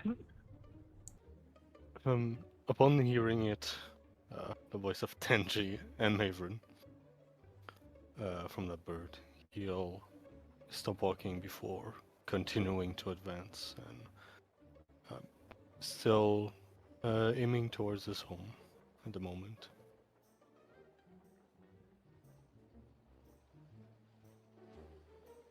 Bird follows him, waiting for. Does it get a reply? Hang on, I actually don't know. It doesn't. Fuck. Okay. As you continue further into the rural lands, following the same path, to the home that you've known for years, on the path that you've walked, 1,000 times over, just really in your head, almost as if you're on autopilot. What would you like to do as you approach home?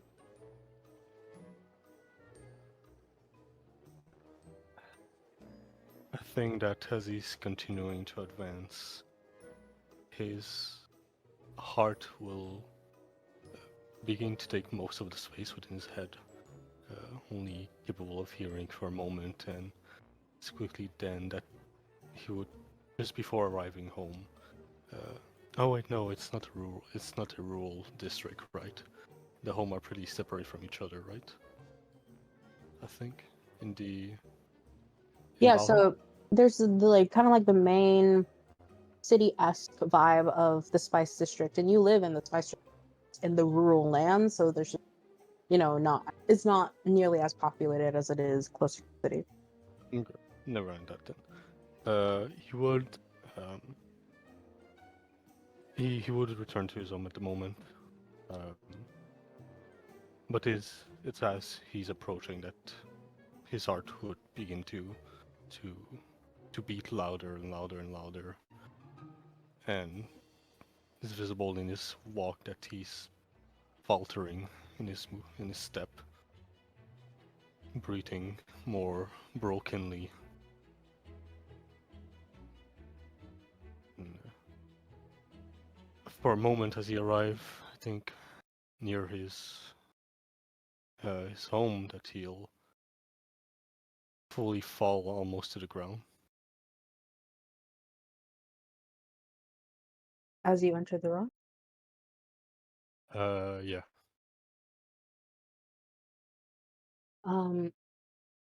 with a loud thud, you catch the attention of Sir Sarash, seemingly being alone in the dining room, as he's jolted and looks up and sees you on the floor and rushes over to you. Sir, is everything all right?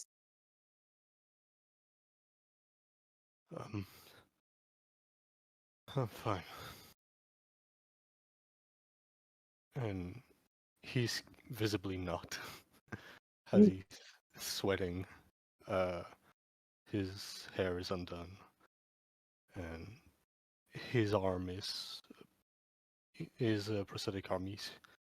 It's slightly glowing, and there's a warmth coming off of it, almost as temporarily losing control.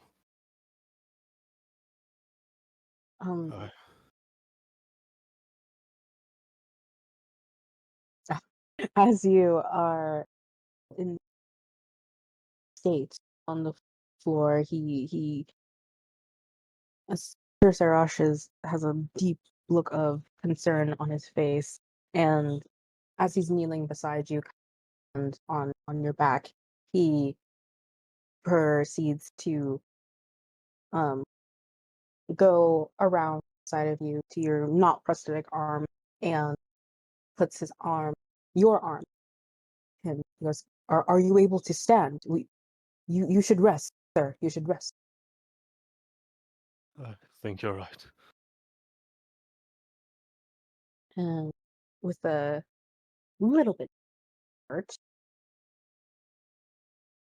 and a grunt, you are lifted, being a fair bit of your weight being carried by him now, as you are now hobbling slowly to the stairs and taking your time, and he's reassuring you and telling you to breathe, and telling you how many steps you guys have left, and going around the corner and down the hallway into your room. And from this, Sarash is obviously overwhelmed with concern, but also feels a little bit awkward in this moment, as he's probably never really been inside of your room this intimately, at least. Mm-hmm. And he kicks open the door and he slowly brings you over to the bed, setting you down gently. As he rushes to the bathroom, you hear the noise of a faucet being turned on for a few seconds and then back off, and the thudding of his footsteps quickened as you lay back down and he has a wet cloth in his hand and puts it over your head. Are you sure you're all right, sir? You've never acted like this before. Fine, Sarash. Is there anything else I can do? Do you need medicine? Do you need me to fetch a doctor?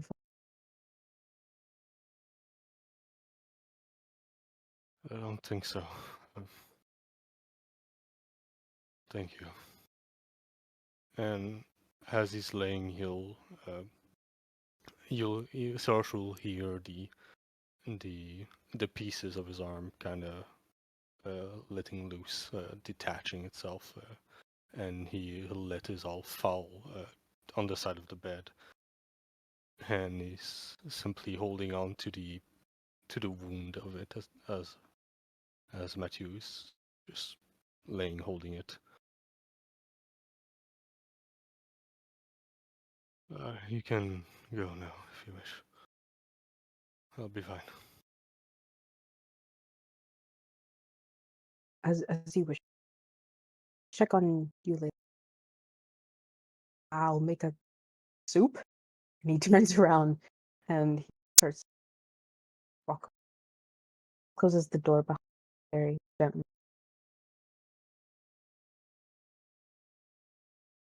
And at this point, laying in his bed, just holding on to his wound. Well, not his wound, but the missing, the socket for his arm, basically. He'll reach for a drawer, that will be next to his bed, and dig with it and take up a picture and laying it next to his chest, trying to focus his breathing and compose himself. And yeah, it'll take some time, but he managed to do so.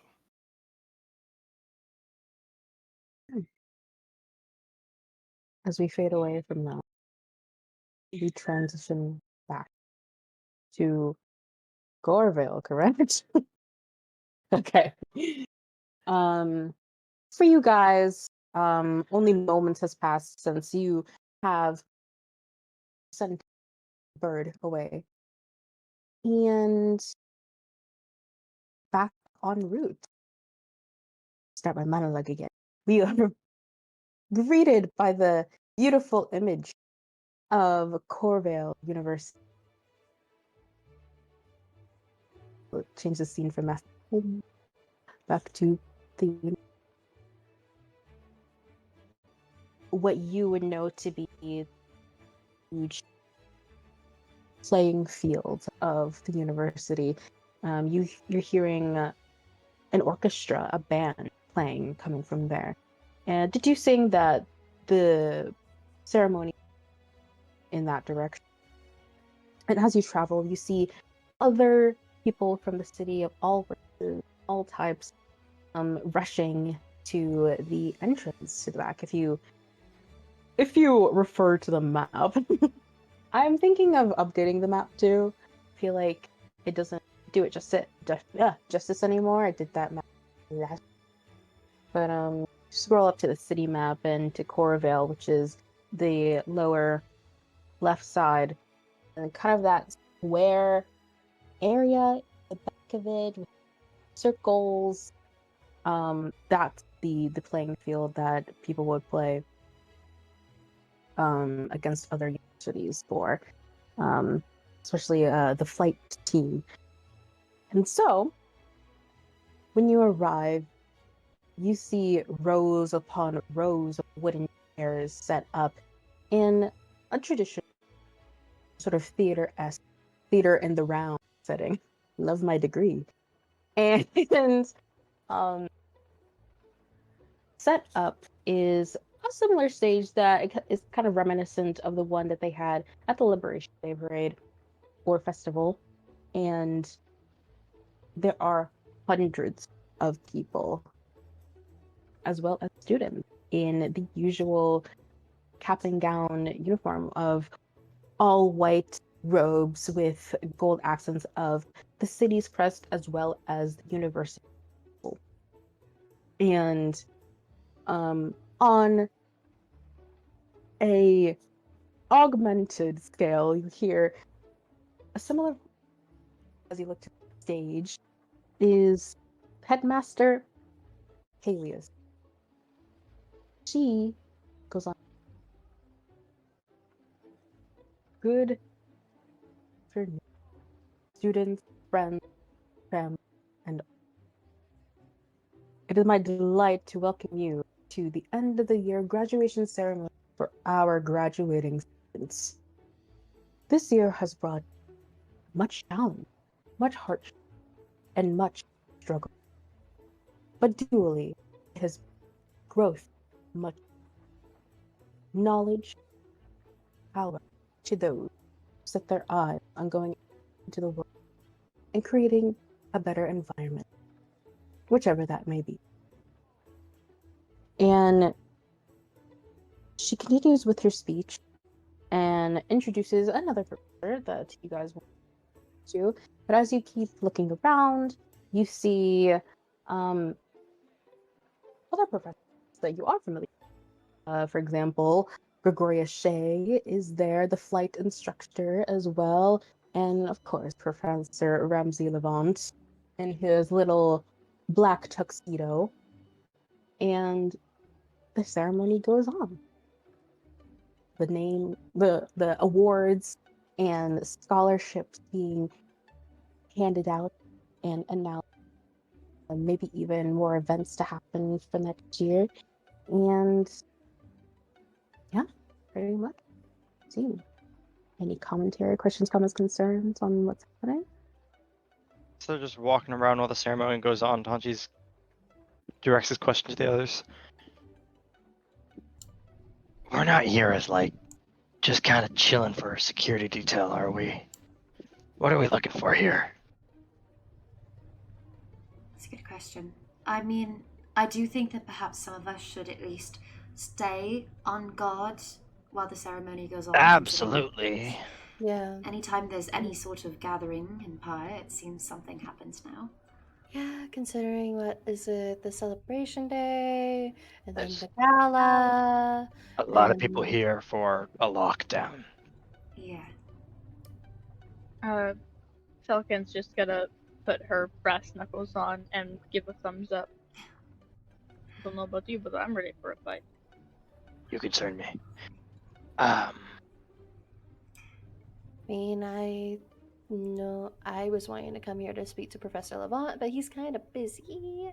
I want to be here for the library, but I don't know that I want to go anywhere while the ceremony and people are still gathered.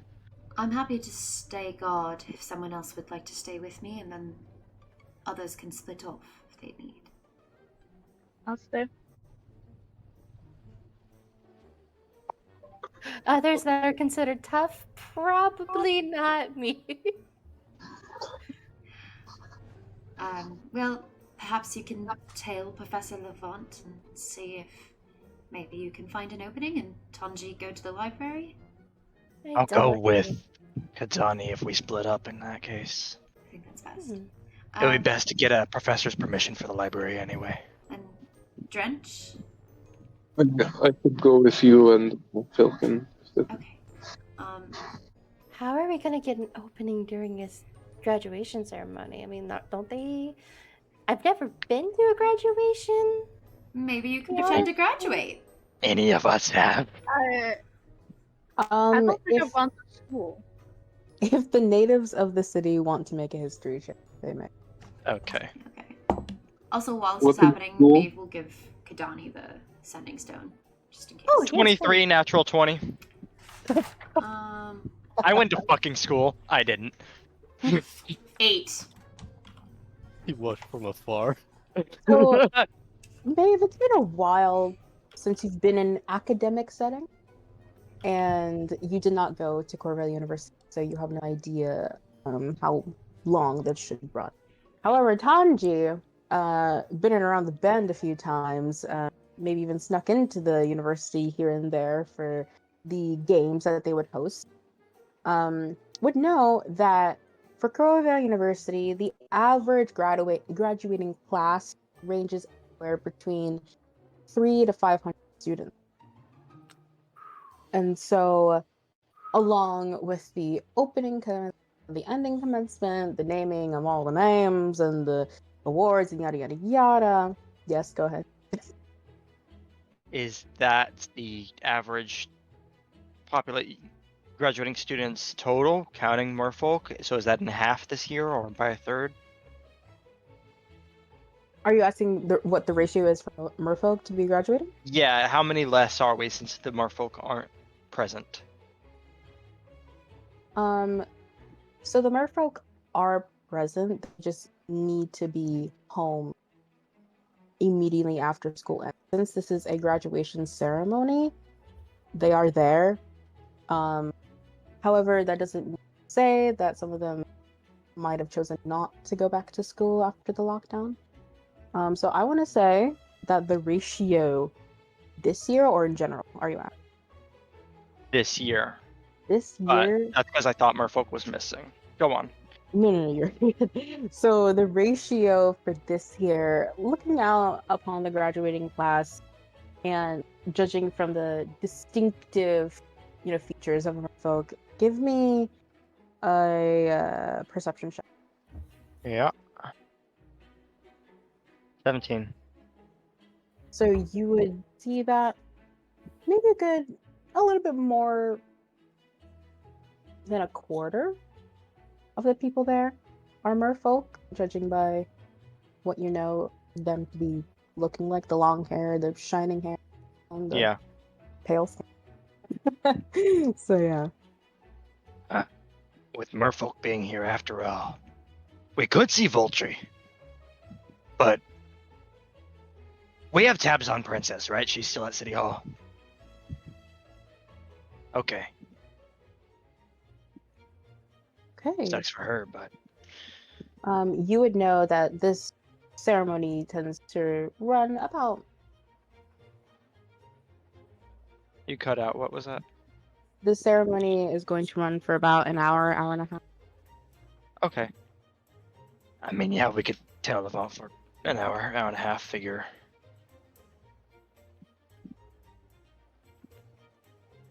Okay. You guys could make a group investigation check if you would like. See if you see anything 11. suspicious. Where's my lucky dice? Hold on. Lucky Well, higher than me. Uh-oh. Investigation. 14. 17 plus 2, 19. Oh, let's go. Thanks. Kahdani's the only one pulling some weight. So, all of you are kind of distracted by the music sequences and the cheers and the roaring of the crowd to really notice anything out of the ordinary. There's no hooded figures. There are no, people with blackened eyes or veins or pale skin, indicating of the virus. And Kahdani, you can be very, very sure that at the moment this event has not been infiltrated maliciously. Oh.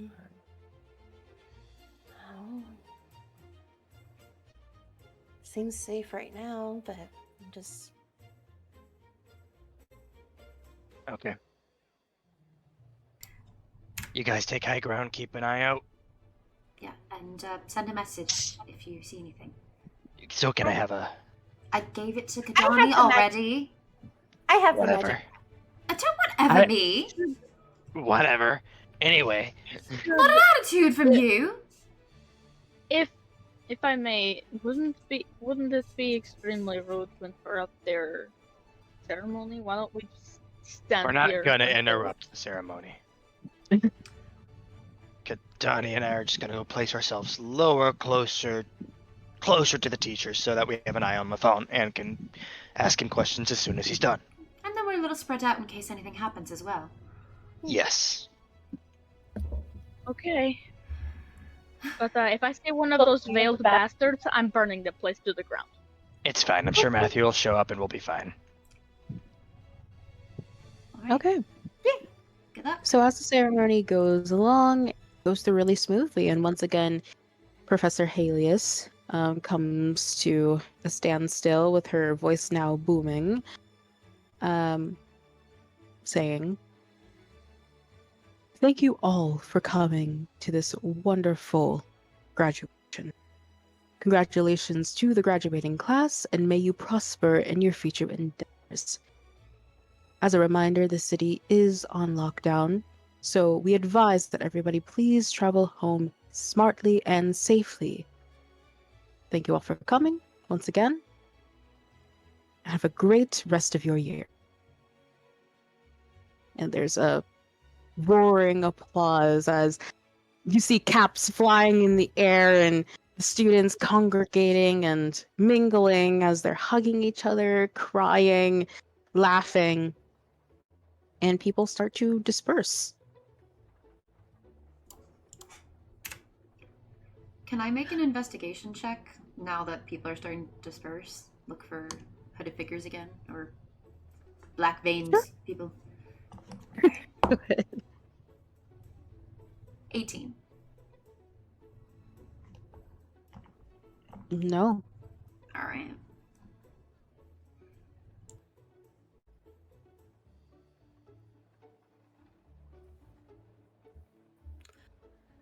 All right. I think now would be the time if we're gonna swoop in. All right, let's go. And we'll go for Levant. Sure. The professors have remained on the stage as some students come up to the professor, or professors, saying their goodbyes or expressing their gratitude. And while standing in line for just a moment, you look down to see the white tabby cat that is Professor Levant, as he looks you up and down. Well, well. Is it a night to see all of you here? What's the problem now? We don't Good evening, always sir. come bearing problems. Well, that seems to be the motif with you bunch. To be honest, we just kind of wanted to learn a little bit more. And this graduation was very grand. I've never actually been to one. I know that we were wanting to see if possibly we could get into the library. The library. Well, I do like you. However, what are your intentions with the great library here at this establishment? Institution? I was looking to research some topics related to a case on an artifact called the Capuili. I know nothing of the sort. However, you should know, as is your job, that the law states that unless you have a search warrant, you are not allowed to just go on demanding things like that. And Well, no, I'm not demand. That's why Yes, we sir. ask. he's interrupted by Professor Halius, who pats his head and he kind of shakes his head and goes, "That's all right, Ramsey. That's all right. I can take it from here, Professor. Thank you." Oh. And Professor Levant, I was also wanting to see if I could get some information from you on the substance, if you know anything about the substance that we had you looked at. Well, I mean, I know that you gave it back to us, but if there might be anything you might consider as something that could help. Well, doing a little bit more of an investigation, I suppose I can comply with that. Thank you, sir. Follow me. None of you, just her. Well, hold on. Please.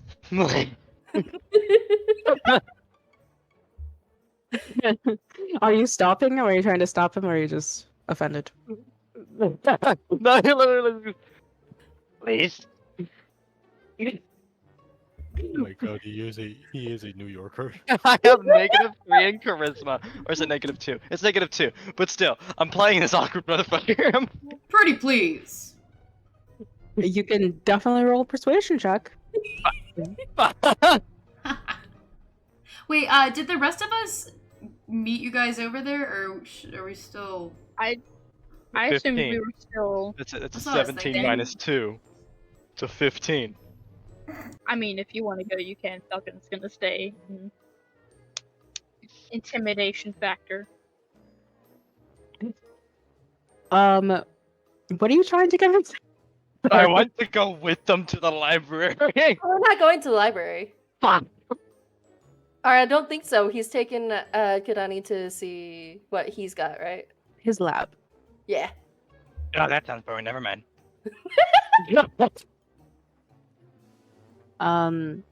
So with the clicking of his teeth, he walks off with Kahdani, leaving you, Tanji, and Maeveryn, I'm assuming, with Professor Halis, or you're not there, Maeve. Okay. Can I go to the library? The library. Yeah. What would you like to go to the library for? Maybe I can be of assistance. Looking for references on an artifact called the Capuile. An artifact of the Capuil. The artifact's called Capuile by water traveling tribe people. Really? Well, Yes. maybe I can muster up something on our way. I should assist you. Thank you. And he'll just follow. Okay. Maeve and Fellken and Drench, did you want to stay outside, make sure nothing happens? How many people are left outside? It's probably been about like 10, 15 minutes since the ceremony ended, so there's quite a few, maybe about 100 or so. I'm gonna stay.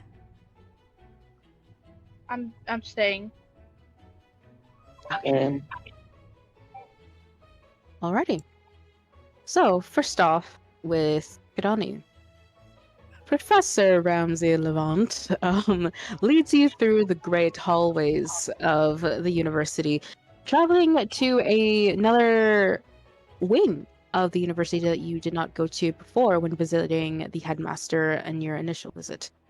You are going to the East Wing now, and in similar grand fashion of the university, it's still very much that mixture between the architecture of the land and sea. But this time, the halls are obviously empty, with maybe a professor or two leaving the place, as it is the end of the day and coming close to curfew. And on the way, Professor goes, I really don't know where the mayor gets his wits with that group. It ruffles my fur. They have their strengths and they have their weaknesses. Well, regardless, you seem to be the brains of this operation. Well, I thank you for the compliment, sir. All my ears. Ha! The moons know. I've dedicated years and years of my life to this institution to be insulted by the likes of... And he's just kind of going on and on and on. Until you reach a set of double doors, which automatically open in front of you, in which you are walk into a lab room. There are multiple wooden tables that have beakers and Bunsen burners and other types of holding glasses, as well as a huge chalkboard that is set at the front of the room. As Professor Levant goes over to what is his desk and opens the drawer, and it brings out that same vial that you guys had given him.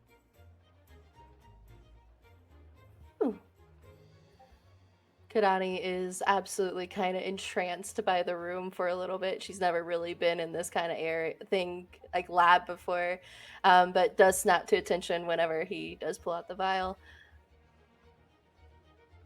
Now, I haven't had much progress since the last time I informed you all of the substance and its effects on seemingly humanoid personnel. However, when I experimented this on a piece of fruit, there seemed to have been absolutely no effect at all.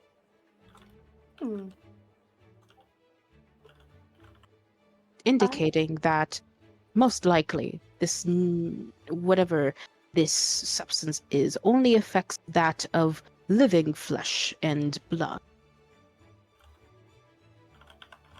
Oh, so like it requires a living host in order for it to work? Yes, absolutely. And it's not so much a host. It doesn't indicate any sort of parasitic characteristic to it. It's more of an in-between of a disease and a parasitic. So it's not a disease or a parasite, just kind of mixed. That's really weird. Have you seen something like this before? I have not. It has certainly made me go into a sort of spiral pattern. But from my years of experience and due to a little bit of research, I have theorized that perhaps this substance, when transferred from one person to another, is used as a form of control for a hive mind. Whoa. As far as what the brain is, that of course is just to our imaginations. Oh gosh. So do you think that with it being a hive mind, I guess technically the definition of a hive mind would be that that the ones that are infected can talk to each other.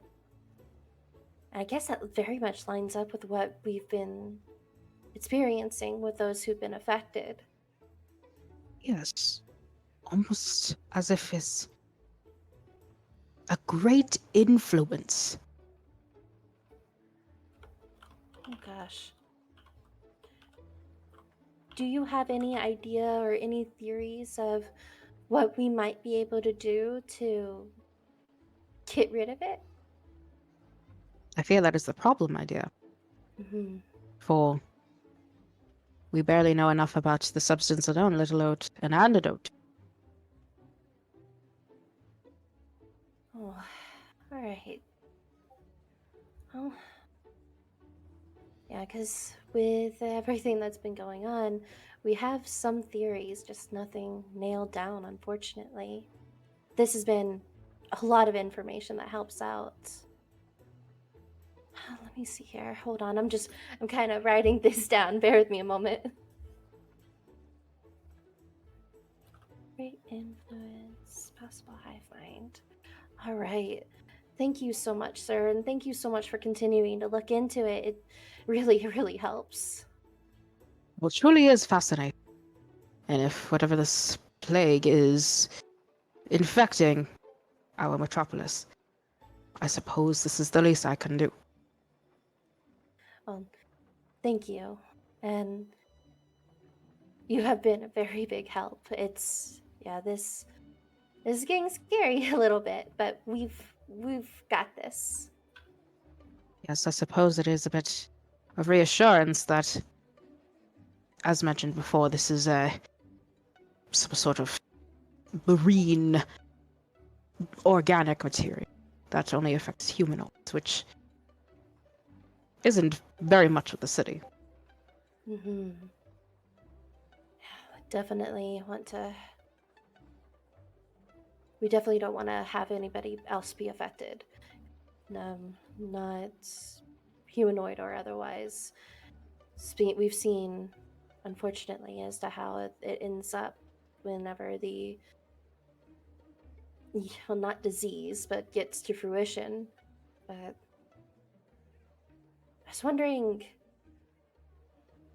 things like sirens, as you mentioned this before, had it was similar to the kelp that the mermaids use. Do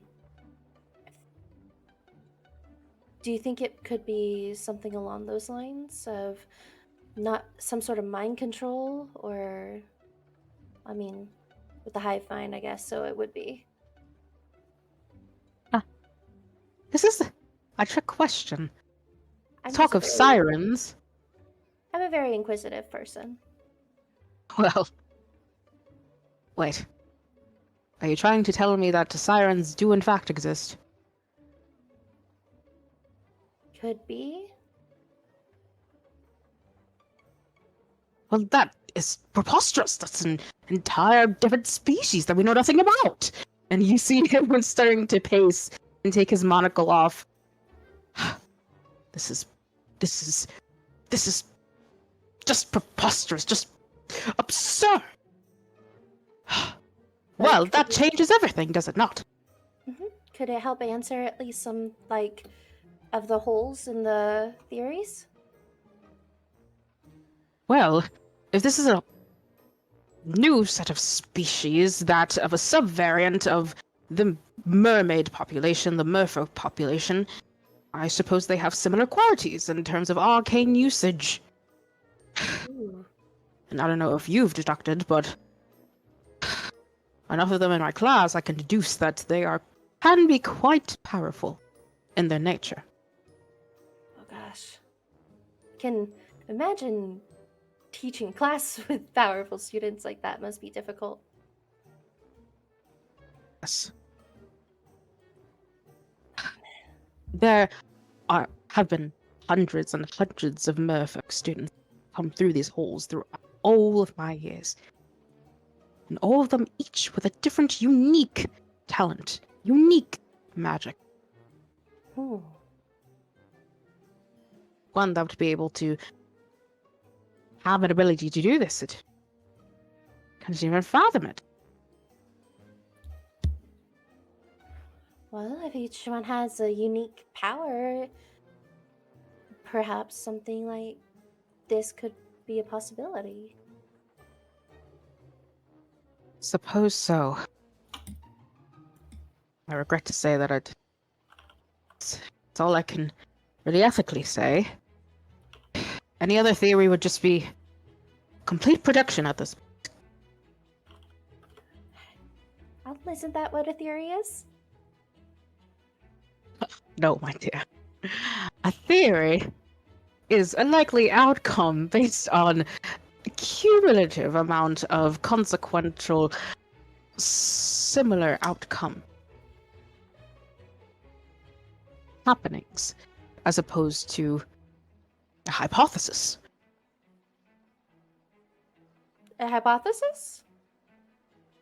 Oh, yes, and you see him kind of jump with joy a little bit. This is his wheelhouse, as he explains to you that a hypothesis is in fact an educated guess. Kahdani's writing all this down like a little diligent student would.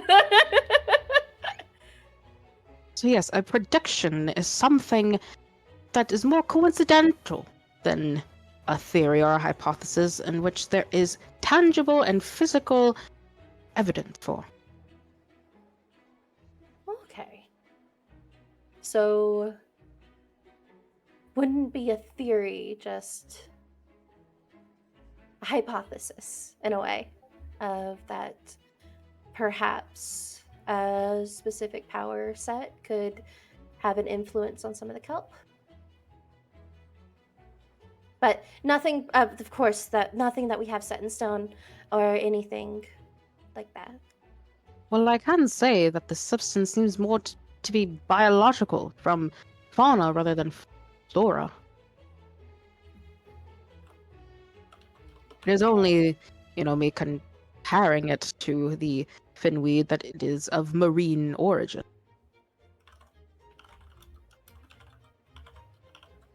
Oh, of marine origin. From the sea. So, may not be. Could be with the sirens, just not related to the mermaids per se, since they are a different species, as you did say. They are subvariant, Subvariant. at least according to the storybooks, because not storybooks anymore. Well, say they're not storybooks, or they're real. Well, you've just told me that, well, I suppose if one were to, if the siren population were to have the same magical abilities as the merfolk, to have a specific gift assigned to an individual, I guess it could be possible to have a power of influence. Power of influence. That's some things to think about. Thank you so much for the information and for the small lesson about the differences of hypothesis and theories. It has been really, really enlightening.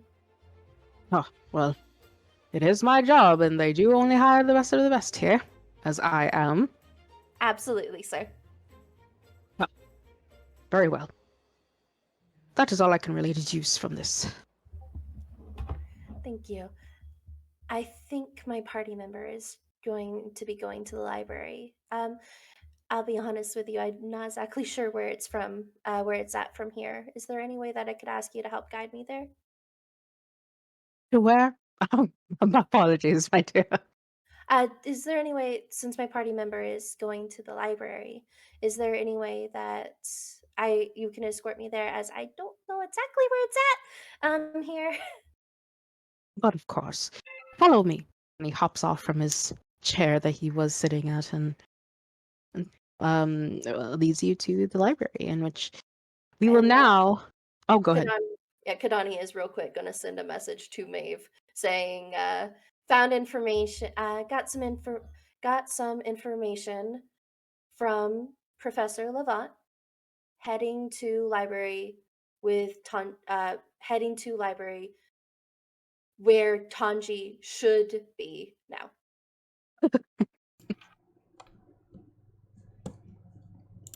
I can send a message back, right?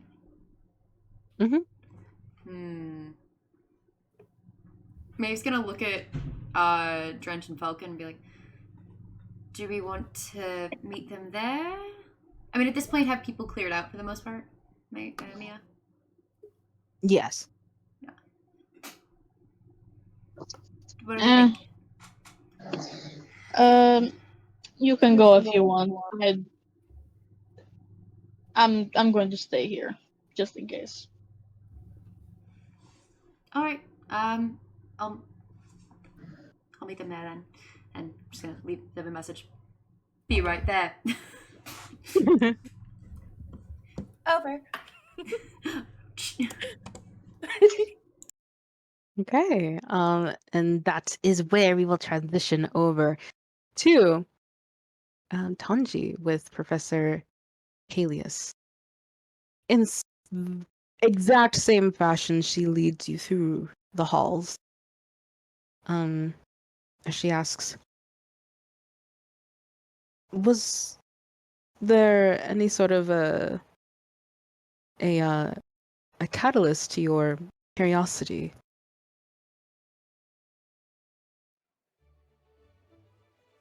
What?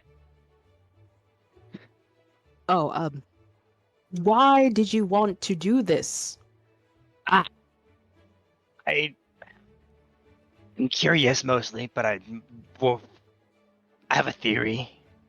on what this artifact could be or if it's relevant to one of our cases. I see. And the name of this artifact, I've never heard a language of a. What is it? I wouldn't tell you the language itself. I got the term off of nomadic sea people during one of our last outings. Nomadic sea people. Yes. Oh, I suppose you've had a lot of fun in your travels. Yeah. Remembers being dragged through the water at 70 miles per hour. As she gives a laugh to this interaction, you are led to a corridor which has an opening, this huge archway. And when you enter, you are just immediately met by rows and rows of gargantuan-sized, just at least gargantuan to you, bookshelves filled with hundreds and hundreds of books. How do you find anything in here?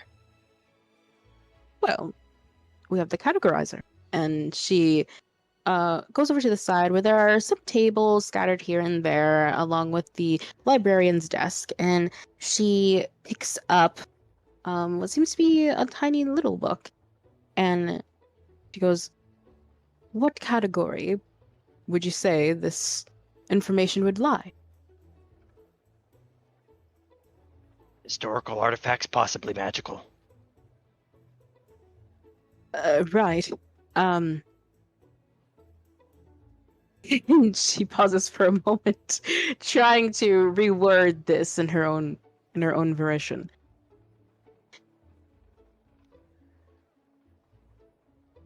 History of the Sicilian Ocean. And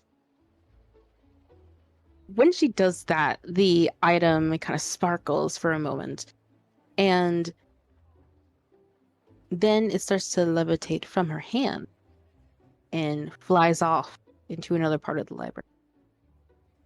That is how we find things here. Am I supposed to follow that, or... Yes. Shit. And he goes out after it. Okay. As it's floating and flying towards the direction, you are taken to the ocean history section, in which you are presented by an entire shelf of books. And Professor Halius does follow behind you.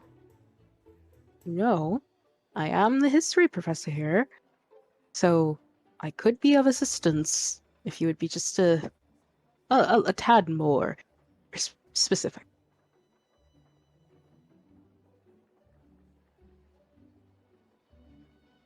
Someone, one of the leads in our case, is looking for this item. To the point of threatening others. It makes me think, even if it's not referenced with another item in our case, that we need to find it anyway. But I did have a thought that... Is it crazy to think it could be a piece of the crown from the Legends of the Merfolk? Huh. That is very astute. If that is your how you say, deduction from the case, then perhaps so. No one knows of the location of the pieces of Rayla's crown, I'm assuming you're referring to? Yeah, that's the one. Yes. The It would make sense for this character and this lead in our case to be looking for them. So if this is also an artifact she's pursuing, then perhaps this tribal people knew it by another name.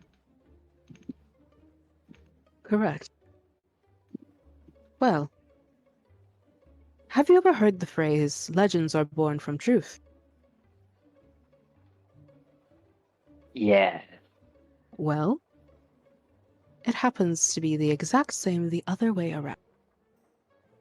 And she kind of runs her fingers through the books for a bit and takes out a couple of them. Yes, Spook! So takes out about 3 of them and presents them to you. One of them is artifacts, lost artifacts of the sea. Another one is ancient civilizations. And then another one is creatures of the depth. I'm gonna need to lay into all of these. How big are these books? They're bricks. They're about Harry Potter, Deathly Hallows Part 2 sized. This is gonna take me months. I live here now. And he's gonna walk over to a table. Well, of course, I can help you. I would love that. As he lifts one open. Okay. Kahdani, as this is happening, Professor Ramsey Levant shows you to the exact same room. She goes, here is our library. Oh, wow. This is amazing. It's quite astonishingly overwhelming. Don't really like to spend much time here. Do you need anything else? No, sir. Thank you so much. Of course. And he turns away and walks off his little catwalk.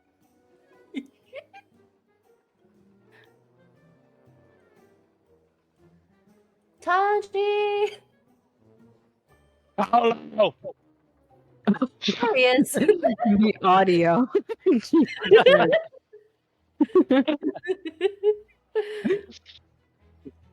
Okay.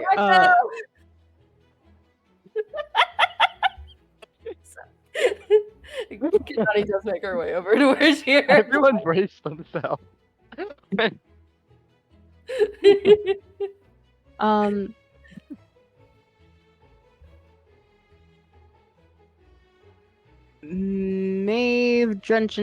Maeve is the only one going? I believe so, yes. You stay with me. Okay. So, Maeve, make a survival check. On deck. Oh, I was so scared you were gonna ask that. Oh.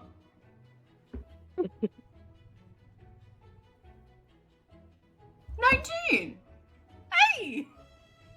Okay. So, with your limited previous knowledge of the layout of this university, you were able to deduce from that and also from the various signs and arrows spattered across the walls to know where the library is. And you also arrived there. Hello? Tanji? Kahdani? Hello. There you are. You said you found out some stuff? Would you rather tell the whole group at once, or...? Kahdani? Well, I mean, I can say it here. That's no problem. Alright. And I'll fill them in as we read. From what Professor Levant said, he was running the experiment with the substance that we found. He did some experiments on fruits, but it didn't really have an effect on the fruit at all. So he says that it might require a living host. Well, not host. He did state it's not quite like a parasite, and not quite like a disease, kind of something similar between them.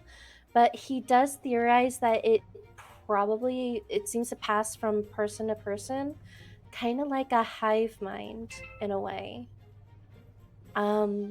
And that some sort of great influence could be having, an effect on the on how it goes. When we discussed a little bit about mermaids and sirens and everything,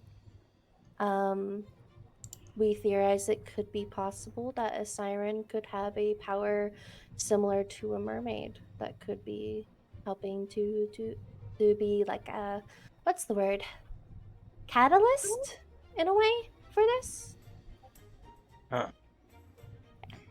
Does I he... also learned the differences between a theory and a hypothesis and a prediction. Congratulations. Do we think that the source is from a siren, in fact? Has his evidence confirmed this? Not quite confirmed. It is, as he stated, the substance comes from a marine origin.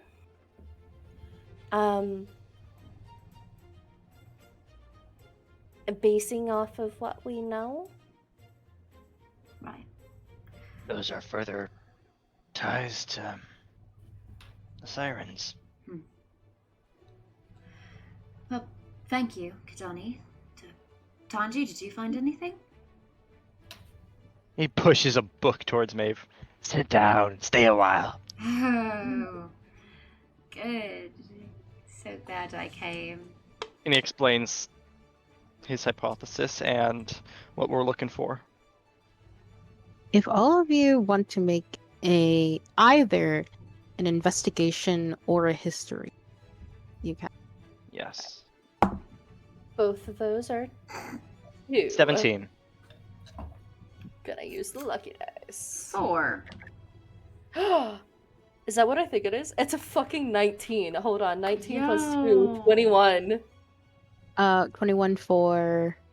Oh, sorry. It was investigation.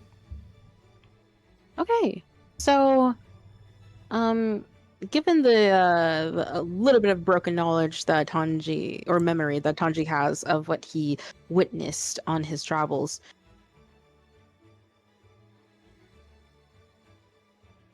Tanji, you find in the. Sorry, my cat's going off.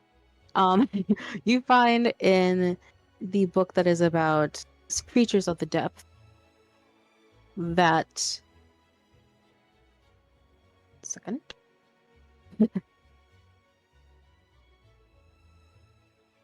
That Laofasa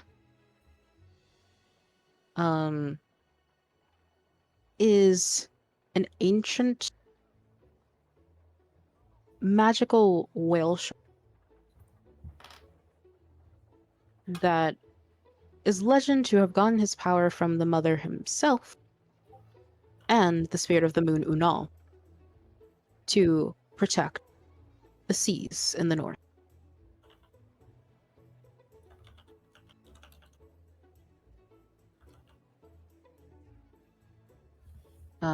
This whale shark can be characterized as seemingly the same anatomy as a normal whale shark, however, a bit bigger in size, as well as glowing with the blue bioluminescence of the sea.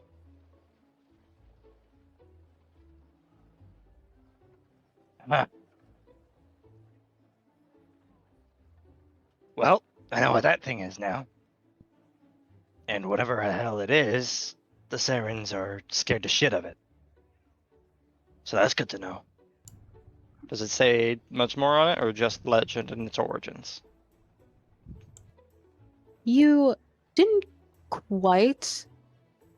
You still don't quite know the language that is used to describe this creature. It seems as though this was a name given by either the mother, the moon, or something else. That's the way I heard it from the chief spoke, though, so whatever language it is shared by this people. That is certainly a possibility. Okay. Kahdani, you see that from ancient peoples that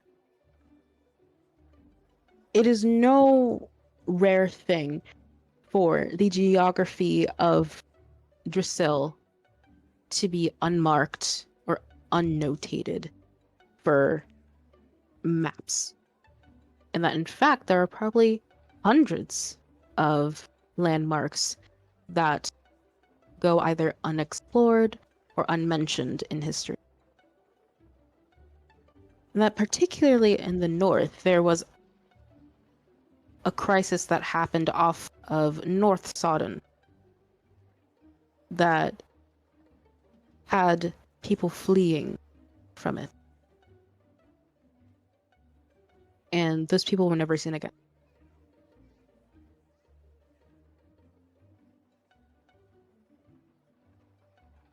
And then Maeveryn, what did you get? A 4. Yo, the art in these books are fire. Yeah, dude, pretty pictures. As far as the professor herself, she didn't really find anything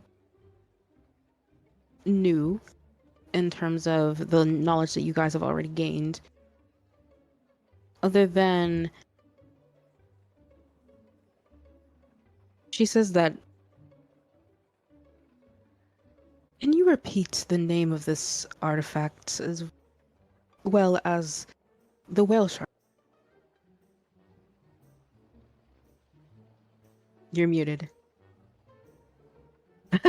The artifact is known as Kapuile, and the whale shark is, looks at his book, La U Fa Sa. Huh. In my in my knowledge of linguistics, the vowel sounds, I'm assuming, are correct, seem to have origins of uncivilization, meaning that whatever the language is, it was one that was developed not out of academic or intellectual purposes, rather than community and interpersonal relation. This is a language that is not official in any of the notated lands on the map, I'm afraid. Right.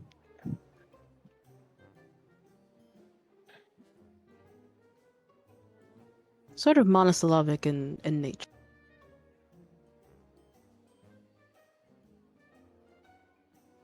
Find anything further on it, we'd have to run into a magical piece of land that's not been discovered yet and hope it's the right one. Oh, how hard could that be? I could jump off another boat. Oh, great. I'm so happy to have you back, Tanji. I know. Mm. Nothing on artifacts. Because we got people, we got locations. Is that the one Maeve picked up? Fuck. There were some very pretty pictures in this book, I must admit. I've I got was 'em. enraptured. Have you found anything other than pictures, Maeve? Ah. She's It gonna is a open very to a pretty picture. What's the current chapter about? I forgot my glasses at home? Oh, you wear glasses? No. So hence is why they're forgotten at home. Ah. Really good work, you two. I found a map. A map. Okay. Drasil seems to be unmarked. And there's a crisis in northern Sodden. I had some people fleeing from it, and those people are never seen again. I don't know what the crisis was, but there's that. We know a lot of people from Southern, though. What part of Sodden? North or south? North. Northern. Hmm. Wait Been a hearing minute. a lot about Sodden lately, haven't we? Yeah. I don't want to get back on a ship, I'm not gonna lie to you. Well, too bad. We're going to. You know, Maybe this one you won't jump off of. That's our hope, to be honest. scared to bring him on another boat. We'll just tie him down to the mast. Neither of those things are necessary. I keep coming back to that folk tale from South Sodden about the protector of dreams, purveyor of nightmares. And I just Yeah. can't shake this feeling that it might be connected somehow. Could be. Well, sorry I couldn't be much help. We could look up more on that while we're here. That's what I was hoping, but I don't know. What time is it in game, Mia? Probably about... It's again very close to sundown. I mean, at this point, we haven't heard back from Matthew yet, have we? might be Motherfucker blocked me. Yeah, he could be outside with Fellken and Drench. Perhaps we should reconvene, let them know what we found out. Are we allowed Fine. to take any books?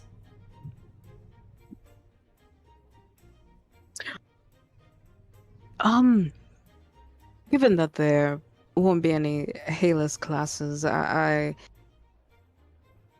suppose it would be alright. Just make sure you do return them if it's part of an investigation. Yes. Um, Tanji's looking at the map book from Kahdani. I'm definitely copying those. Maeve's gonna look for a book on the purveyor of dreams, or the protector of dreams, purveyor of nightmares, or really any other like folk tales / deity books that she could find potentially. Sure. I'll say that the headmaster guides you to the religion section for any urban legends and tales of deities and of that sort. Make an investigation check. Oh, please, please, please, no more bad rolls. Fuck me, 7. Can I read from the book she was looking at pictures from, by the way, while she does this? Well, it was more of like a group thing. I want to say that Fair. like all of you sort of exchanged information anyways, and so yeah, that's what you know. But with your 7, Maeveryn,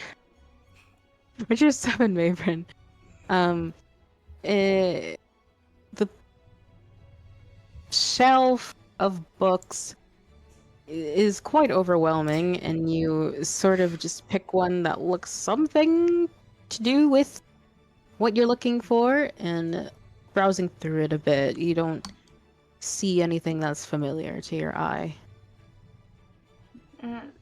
You know, I'm not much of an academic. If one of you would maybe want to take a look. She's gonna walk As away. I went to school.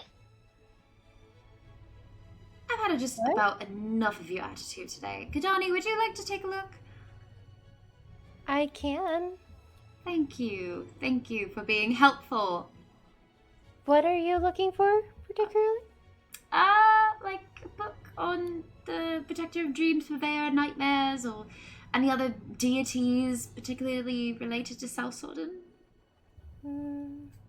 Or Sodden in general? You can make an investigation check. Good on. Alright. Gonna try it again with these dice. Roll better than me, please. I rolled a nat 20! Yeah! I can show you, I rolled it. Let's go. Okay. So as you check through some of the books, putting in a little bit more of a calm effort into finding what you want, You do indeed find a book called The Folk Tales of the North. And sorry, of the South. And flipping through and having witnessed the folk tale that Madeline had told at the beach party, you seem to have found the exact same legend. Maeveryn, could this be what you're looking for? It sounds pretty identical, yes. Great job. You also find, though, that there are some theories as to how something like this can occur, how a spirit or an entity or a deity is able to give or strip away visions and dreams and nightmares in one's unconsciousness. And it says something along the lines of the two proven methods that one can do this is either through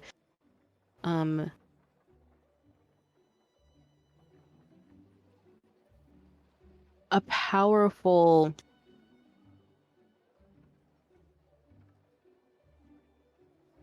message that is to be sent, almost as it in the trickery category. One can trick another into feeling as though their dream is real and can even alter what happens in the dream if given or if wielding the power to do. Other one is completely, at least in this world, based on hypothetical and theoreticals of, oh, well, if there is a spirit world, then of course it could be possible that one could manipulate one's ability to dream or have a nightmare that can work or not work in their favor.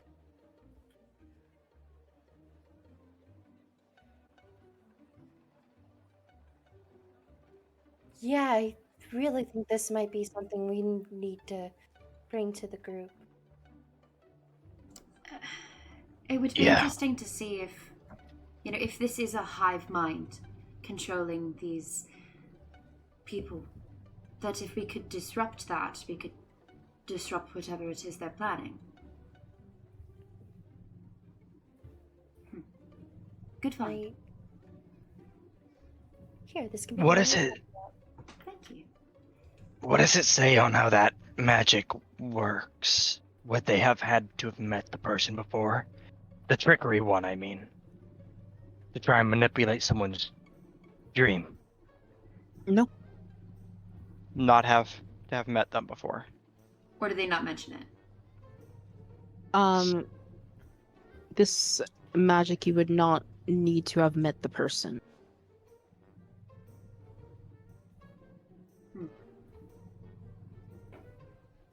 The people we know who have had these visions have nothing tying them together, and that bothers me.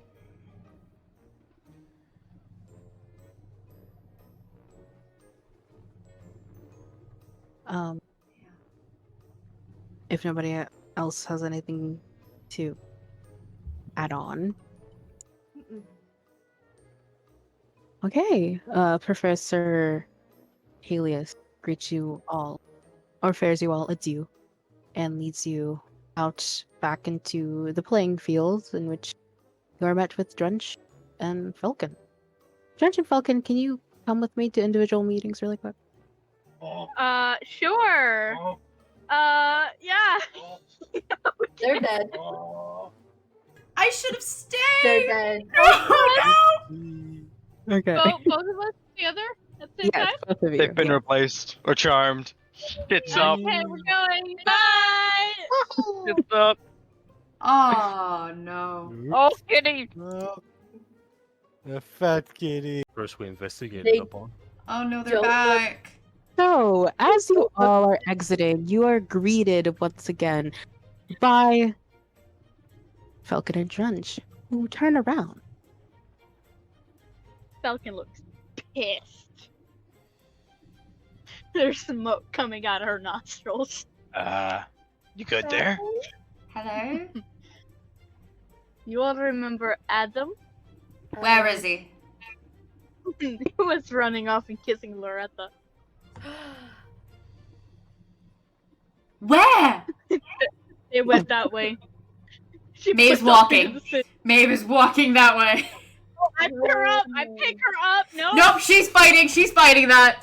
What do I roll? Hey, wait, Maeve. If you let it go, you can use it to cause Matthew grief later. I care more about her than I care about him. Let me go. What should I roll for Can't that? kill him. Acrobatics? Or, Okay. I guess, at least. Strength, right? 19, 20, 21. Yes. It is strength, not acrobatics? Me grappling. Oh, no. Acrobatics is... No, I'm asking you. Got it. 16, 17, 18, 19, 20. 23. Yeah, you're gone. No, I can't. I'm 18. Oh. She's running after him. I'm like grabbing popcorn from the nearest snack stand and then pursuing. I smacked Tanji in the back of the head, and I'm following. What? Did you get one of and some popcorn? Shouldn't have said anything! Not my fault. No, we're not being stealthy. Come on. I don't have a game plan. But she's going after him. Yeah. What are you doing, Chey? I could stop her. Were you gonna do something, Chey? I don't know if it's a good idea for officers of the law to be beating up civilians. Trust I'm me. Newton is eating this popcorn. I tried to stop her!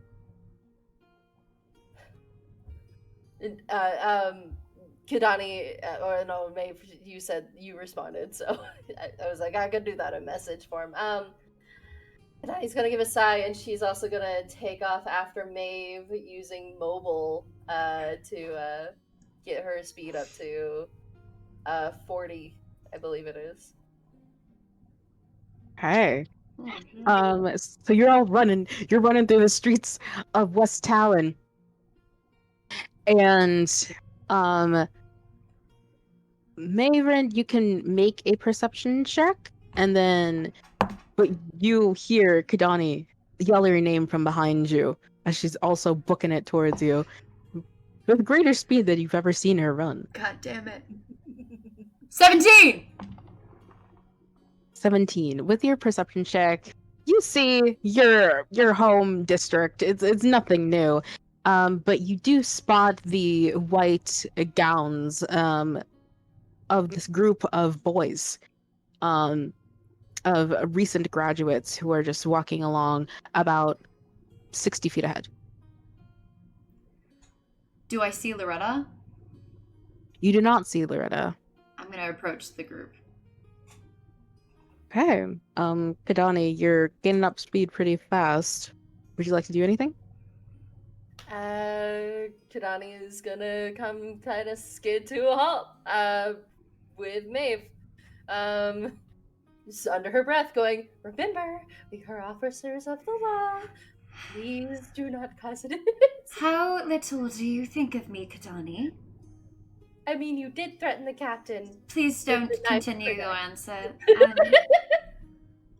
She's just gonna keep walking. Okay. As you approach the boys, you get closer, and then sort of in the middle, you spot the long, golden, shining locks of Adam Boltree, and with his arm around somebody next to him, wearing a dark clothing. Do I recognize the someone next to him as Loretta? Yeah, you could sort of see features that would indicate her.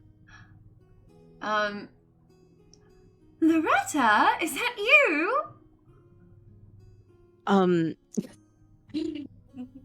When you say that, Adam also looks towards your direction as Loretta stops a little bit in spookage and goes, Maeveryn, it's so nice to see you. Oh, it's lovely. Yes, and you've met Adam. Yes, he's Adam Volshy. Mhm. Well, this is such a lovely surprise. I didn't know that the two of you were acquainted. You're the cop, right? I'm sorry, did you say hot or cop? Or a cop? I said cop.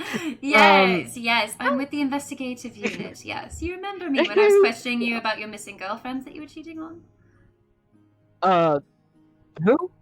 Oh, maybe I've confused with some other blonde idiot. Loretta, I was just heading back to your family home. Why don't I walk you there? I insist. Is that all right? No. We have plans, yes?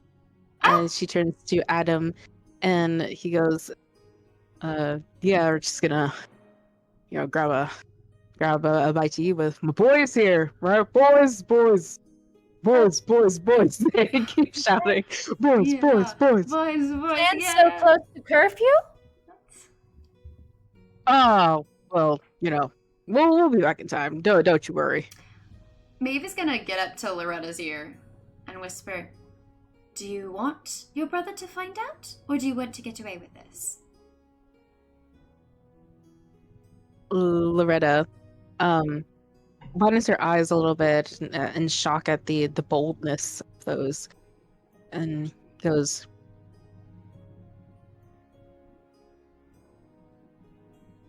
he already knows. I'm sure of it. And honestly, I do not care. She continues, and she goes, come on, Adam. And she continues on down the street. Kahdani, I would like you to step in before I send one of my daggers flying between that idiot's eyes. Wow.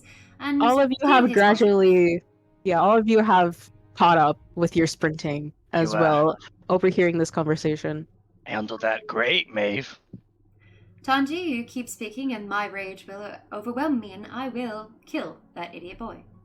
I think We it's have no kind of objection to either direction.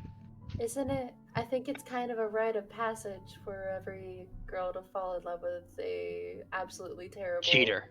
person. But that I am kind of worried, considering,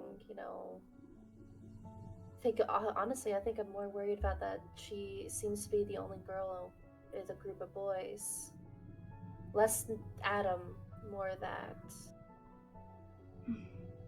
Why don't we scare the shit out of them? I I mean- agree. Give me a Guys, magic can't she, speed, like- my count. Doesn't she kick ass?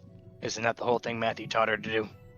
Yes, but it's kind of hard when you're surrounded and you trust people. I Why don't say we have threaten someone them. tail her? Hmm? Why don't we have someone tail them for now? Good. That's more subtle than I was going to do. I was going to threaten to, get them in trouble for breaking curfew, but that works too. Did I get a good look at Adam's face? Yeah. In all those instances? Okay. Yeah, that's right. Drench hasn't met Adam yet. Oh yeah! So, for you, Dawson, Adam Voltry is a merfolk boy who seems to have the power of illusion. And so, having given Matthew bunny ears upon their first day of meeting, and he's, pretty much a Chad in personality, but very much pretty, quarterback of the team in appearance, with his long blonde hair, bright blue eyes, and he is the son of Madeline, who is a merfolk that the rest of the group also met during the beach party. So yes. He is the bane of our existence. Just letting you know. We could get back at him right now. Because I think I- Kahdani and I both have the ability to change our like appearance because of our tattoos. We could fuck with him and make him expose himself. I do still have my breath weapon. No! I was just thinking we like show that he's an asshole, not kill him. Could we possibly give wouldn't a kill him. sending stone to Loretta in case she needs help? I don't want to leave her alone with these guys. I think that we need to get her away from them. And I don't think we should take no for an answer. Like, out of character. We should have Tanji tail her, and if he senses the slightest bit of trouble, because you, Maeveryn, will kill him on sight, give Tanji a sending stone to signal us the moment there's trouble, and we wait like a block away. I know every corner of the city. I have other ways to tail them if they spot me. If I promise to contain myself, can I tail them with Tanji and disguise my appearance? I can agree to that. Sounds good. Okay. Alright. I have the sending stone still, just in case you guys get disconnected. We already Separate. used it for the day. I have one. An I extra. can get a hold of y'all if needed. They're pairs, so I do have another pair that I could use that we haven't touched yet. So I'll give one of them to Kahdani if you want to swap the one you have, and then I'll give you a fresh one. Yeah, I'll get the one that doesn't. Yeah. The one that doesn't have a chargeback to you. Yes. And I think maybe we could just be on standby here. Should some of us tell Matthew? I think someone should be on standby at the Bleakwoods. Yes. I can run it pretty quick if I need to. I can also run very quick. That way we can check on Matthew anyway, because he never came to respond to my message. Kahdani, you were keeping up with me. Did you do cross country by any chance? I have horses. Ah. When you have to chase after them, you gotta be quick. That is fair. Alright, do we have a plan? Yeah. Alright. Come on, bros. Let's go. Yep. And Maeve's gonna use her masquerade tattoo to change her appearance to like a blonde human woman. Tanji pulls mask and robe up. He hasn't done this probably since he joined the unit. I'm Just giving. like the old times. Shut up. I have my sending stones. I'm gonna give one to Kahdani to let me know if something happens, but I have my other one. I am fucking booking it to the Bleakwood estate. As Okay. soon as Meg and Tanji are separate from the rest of the group, not to induce panic, and you're not to stab him any more than before. Yes. No, yeah, there you go. A thought occurred to me we should be aware of with her behavior. Since he dabbles in illusionary magic, it's often hand in hand with charms. So. And But- with that, No! and with that, as you all suit up and disperse like the Avengers you are, we transition back over to the Bleakwood. So, Okay, thank God. They're gonna end the session. I'm so angry. Feels like 5-6 hour session. Let's go. For a split No. second, Drench is just standing in the street as half the group goes this way, Fellken goes that way. I'm just like, so Matthew, as you lay in your Drench. We'll go. bed, coming down from the episode, with the cold rag laying upon your forehead, you drift off into sleep, and there is nothing there. But when you open your eyes back up, you feel your body very sore, very bruised, and you feel this pulling force on your legs, just dragging you across a very rough surface. And as you bat your eyes to open them a little bit, they're very, very heavy. You're seeing the very faint glow, the smell of sea salt in your nostrils. You're breathing very staggered and heavy and uneven as you now see to be wood underneath you. The scrape and the scrape of your body. And your vision goes black again. And then when your vision comes to once more, you are scraped for one last time as your legs suspend up into the air, taking your body with you. And you can't kick your feet. It's almost as if they are bound together as you hear basso voices murmuring to each other in your ringing ears, and your arms dangling above your head, the blood rushing to your head.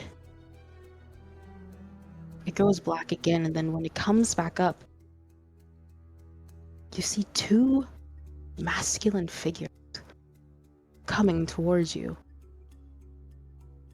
A shining metal instrument in both of their hands.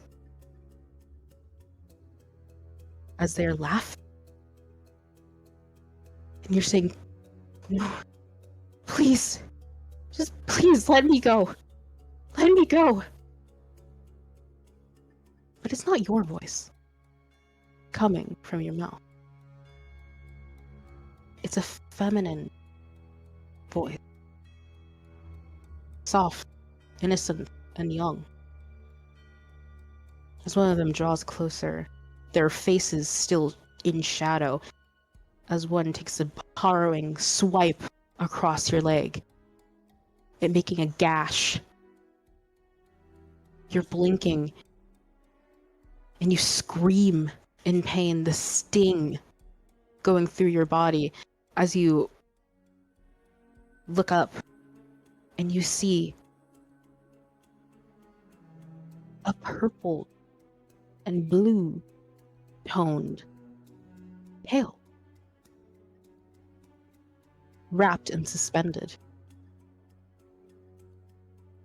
And then one of them comes close to you, grabbing your hair, the force of it making your head start to pound as it whispers in your ear,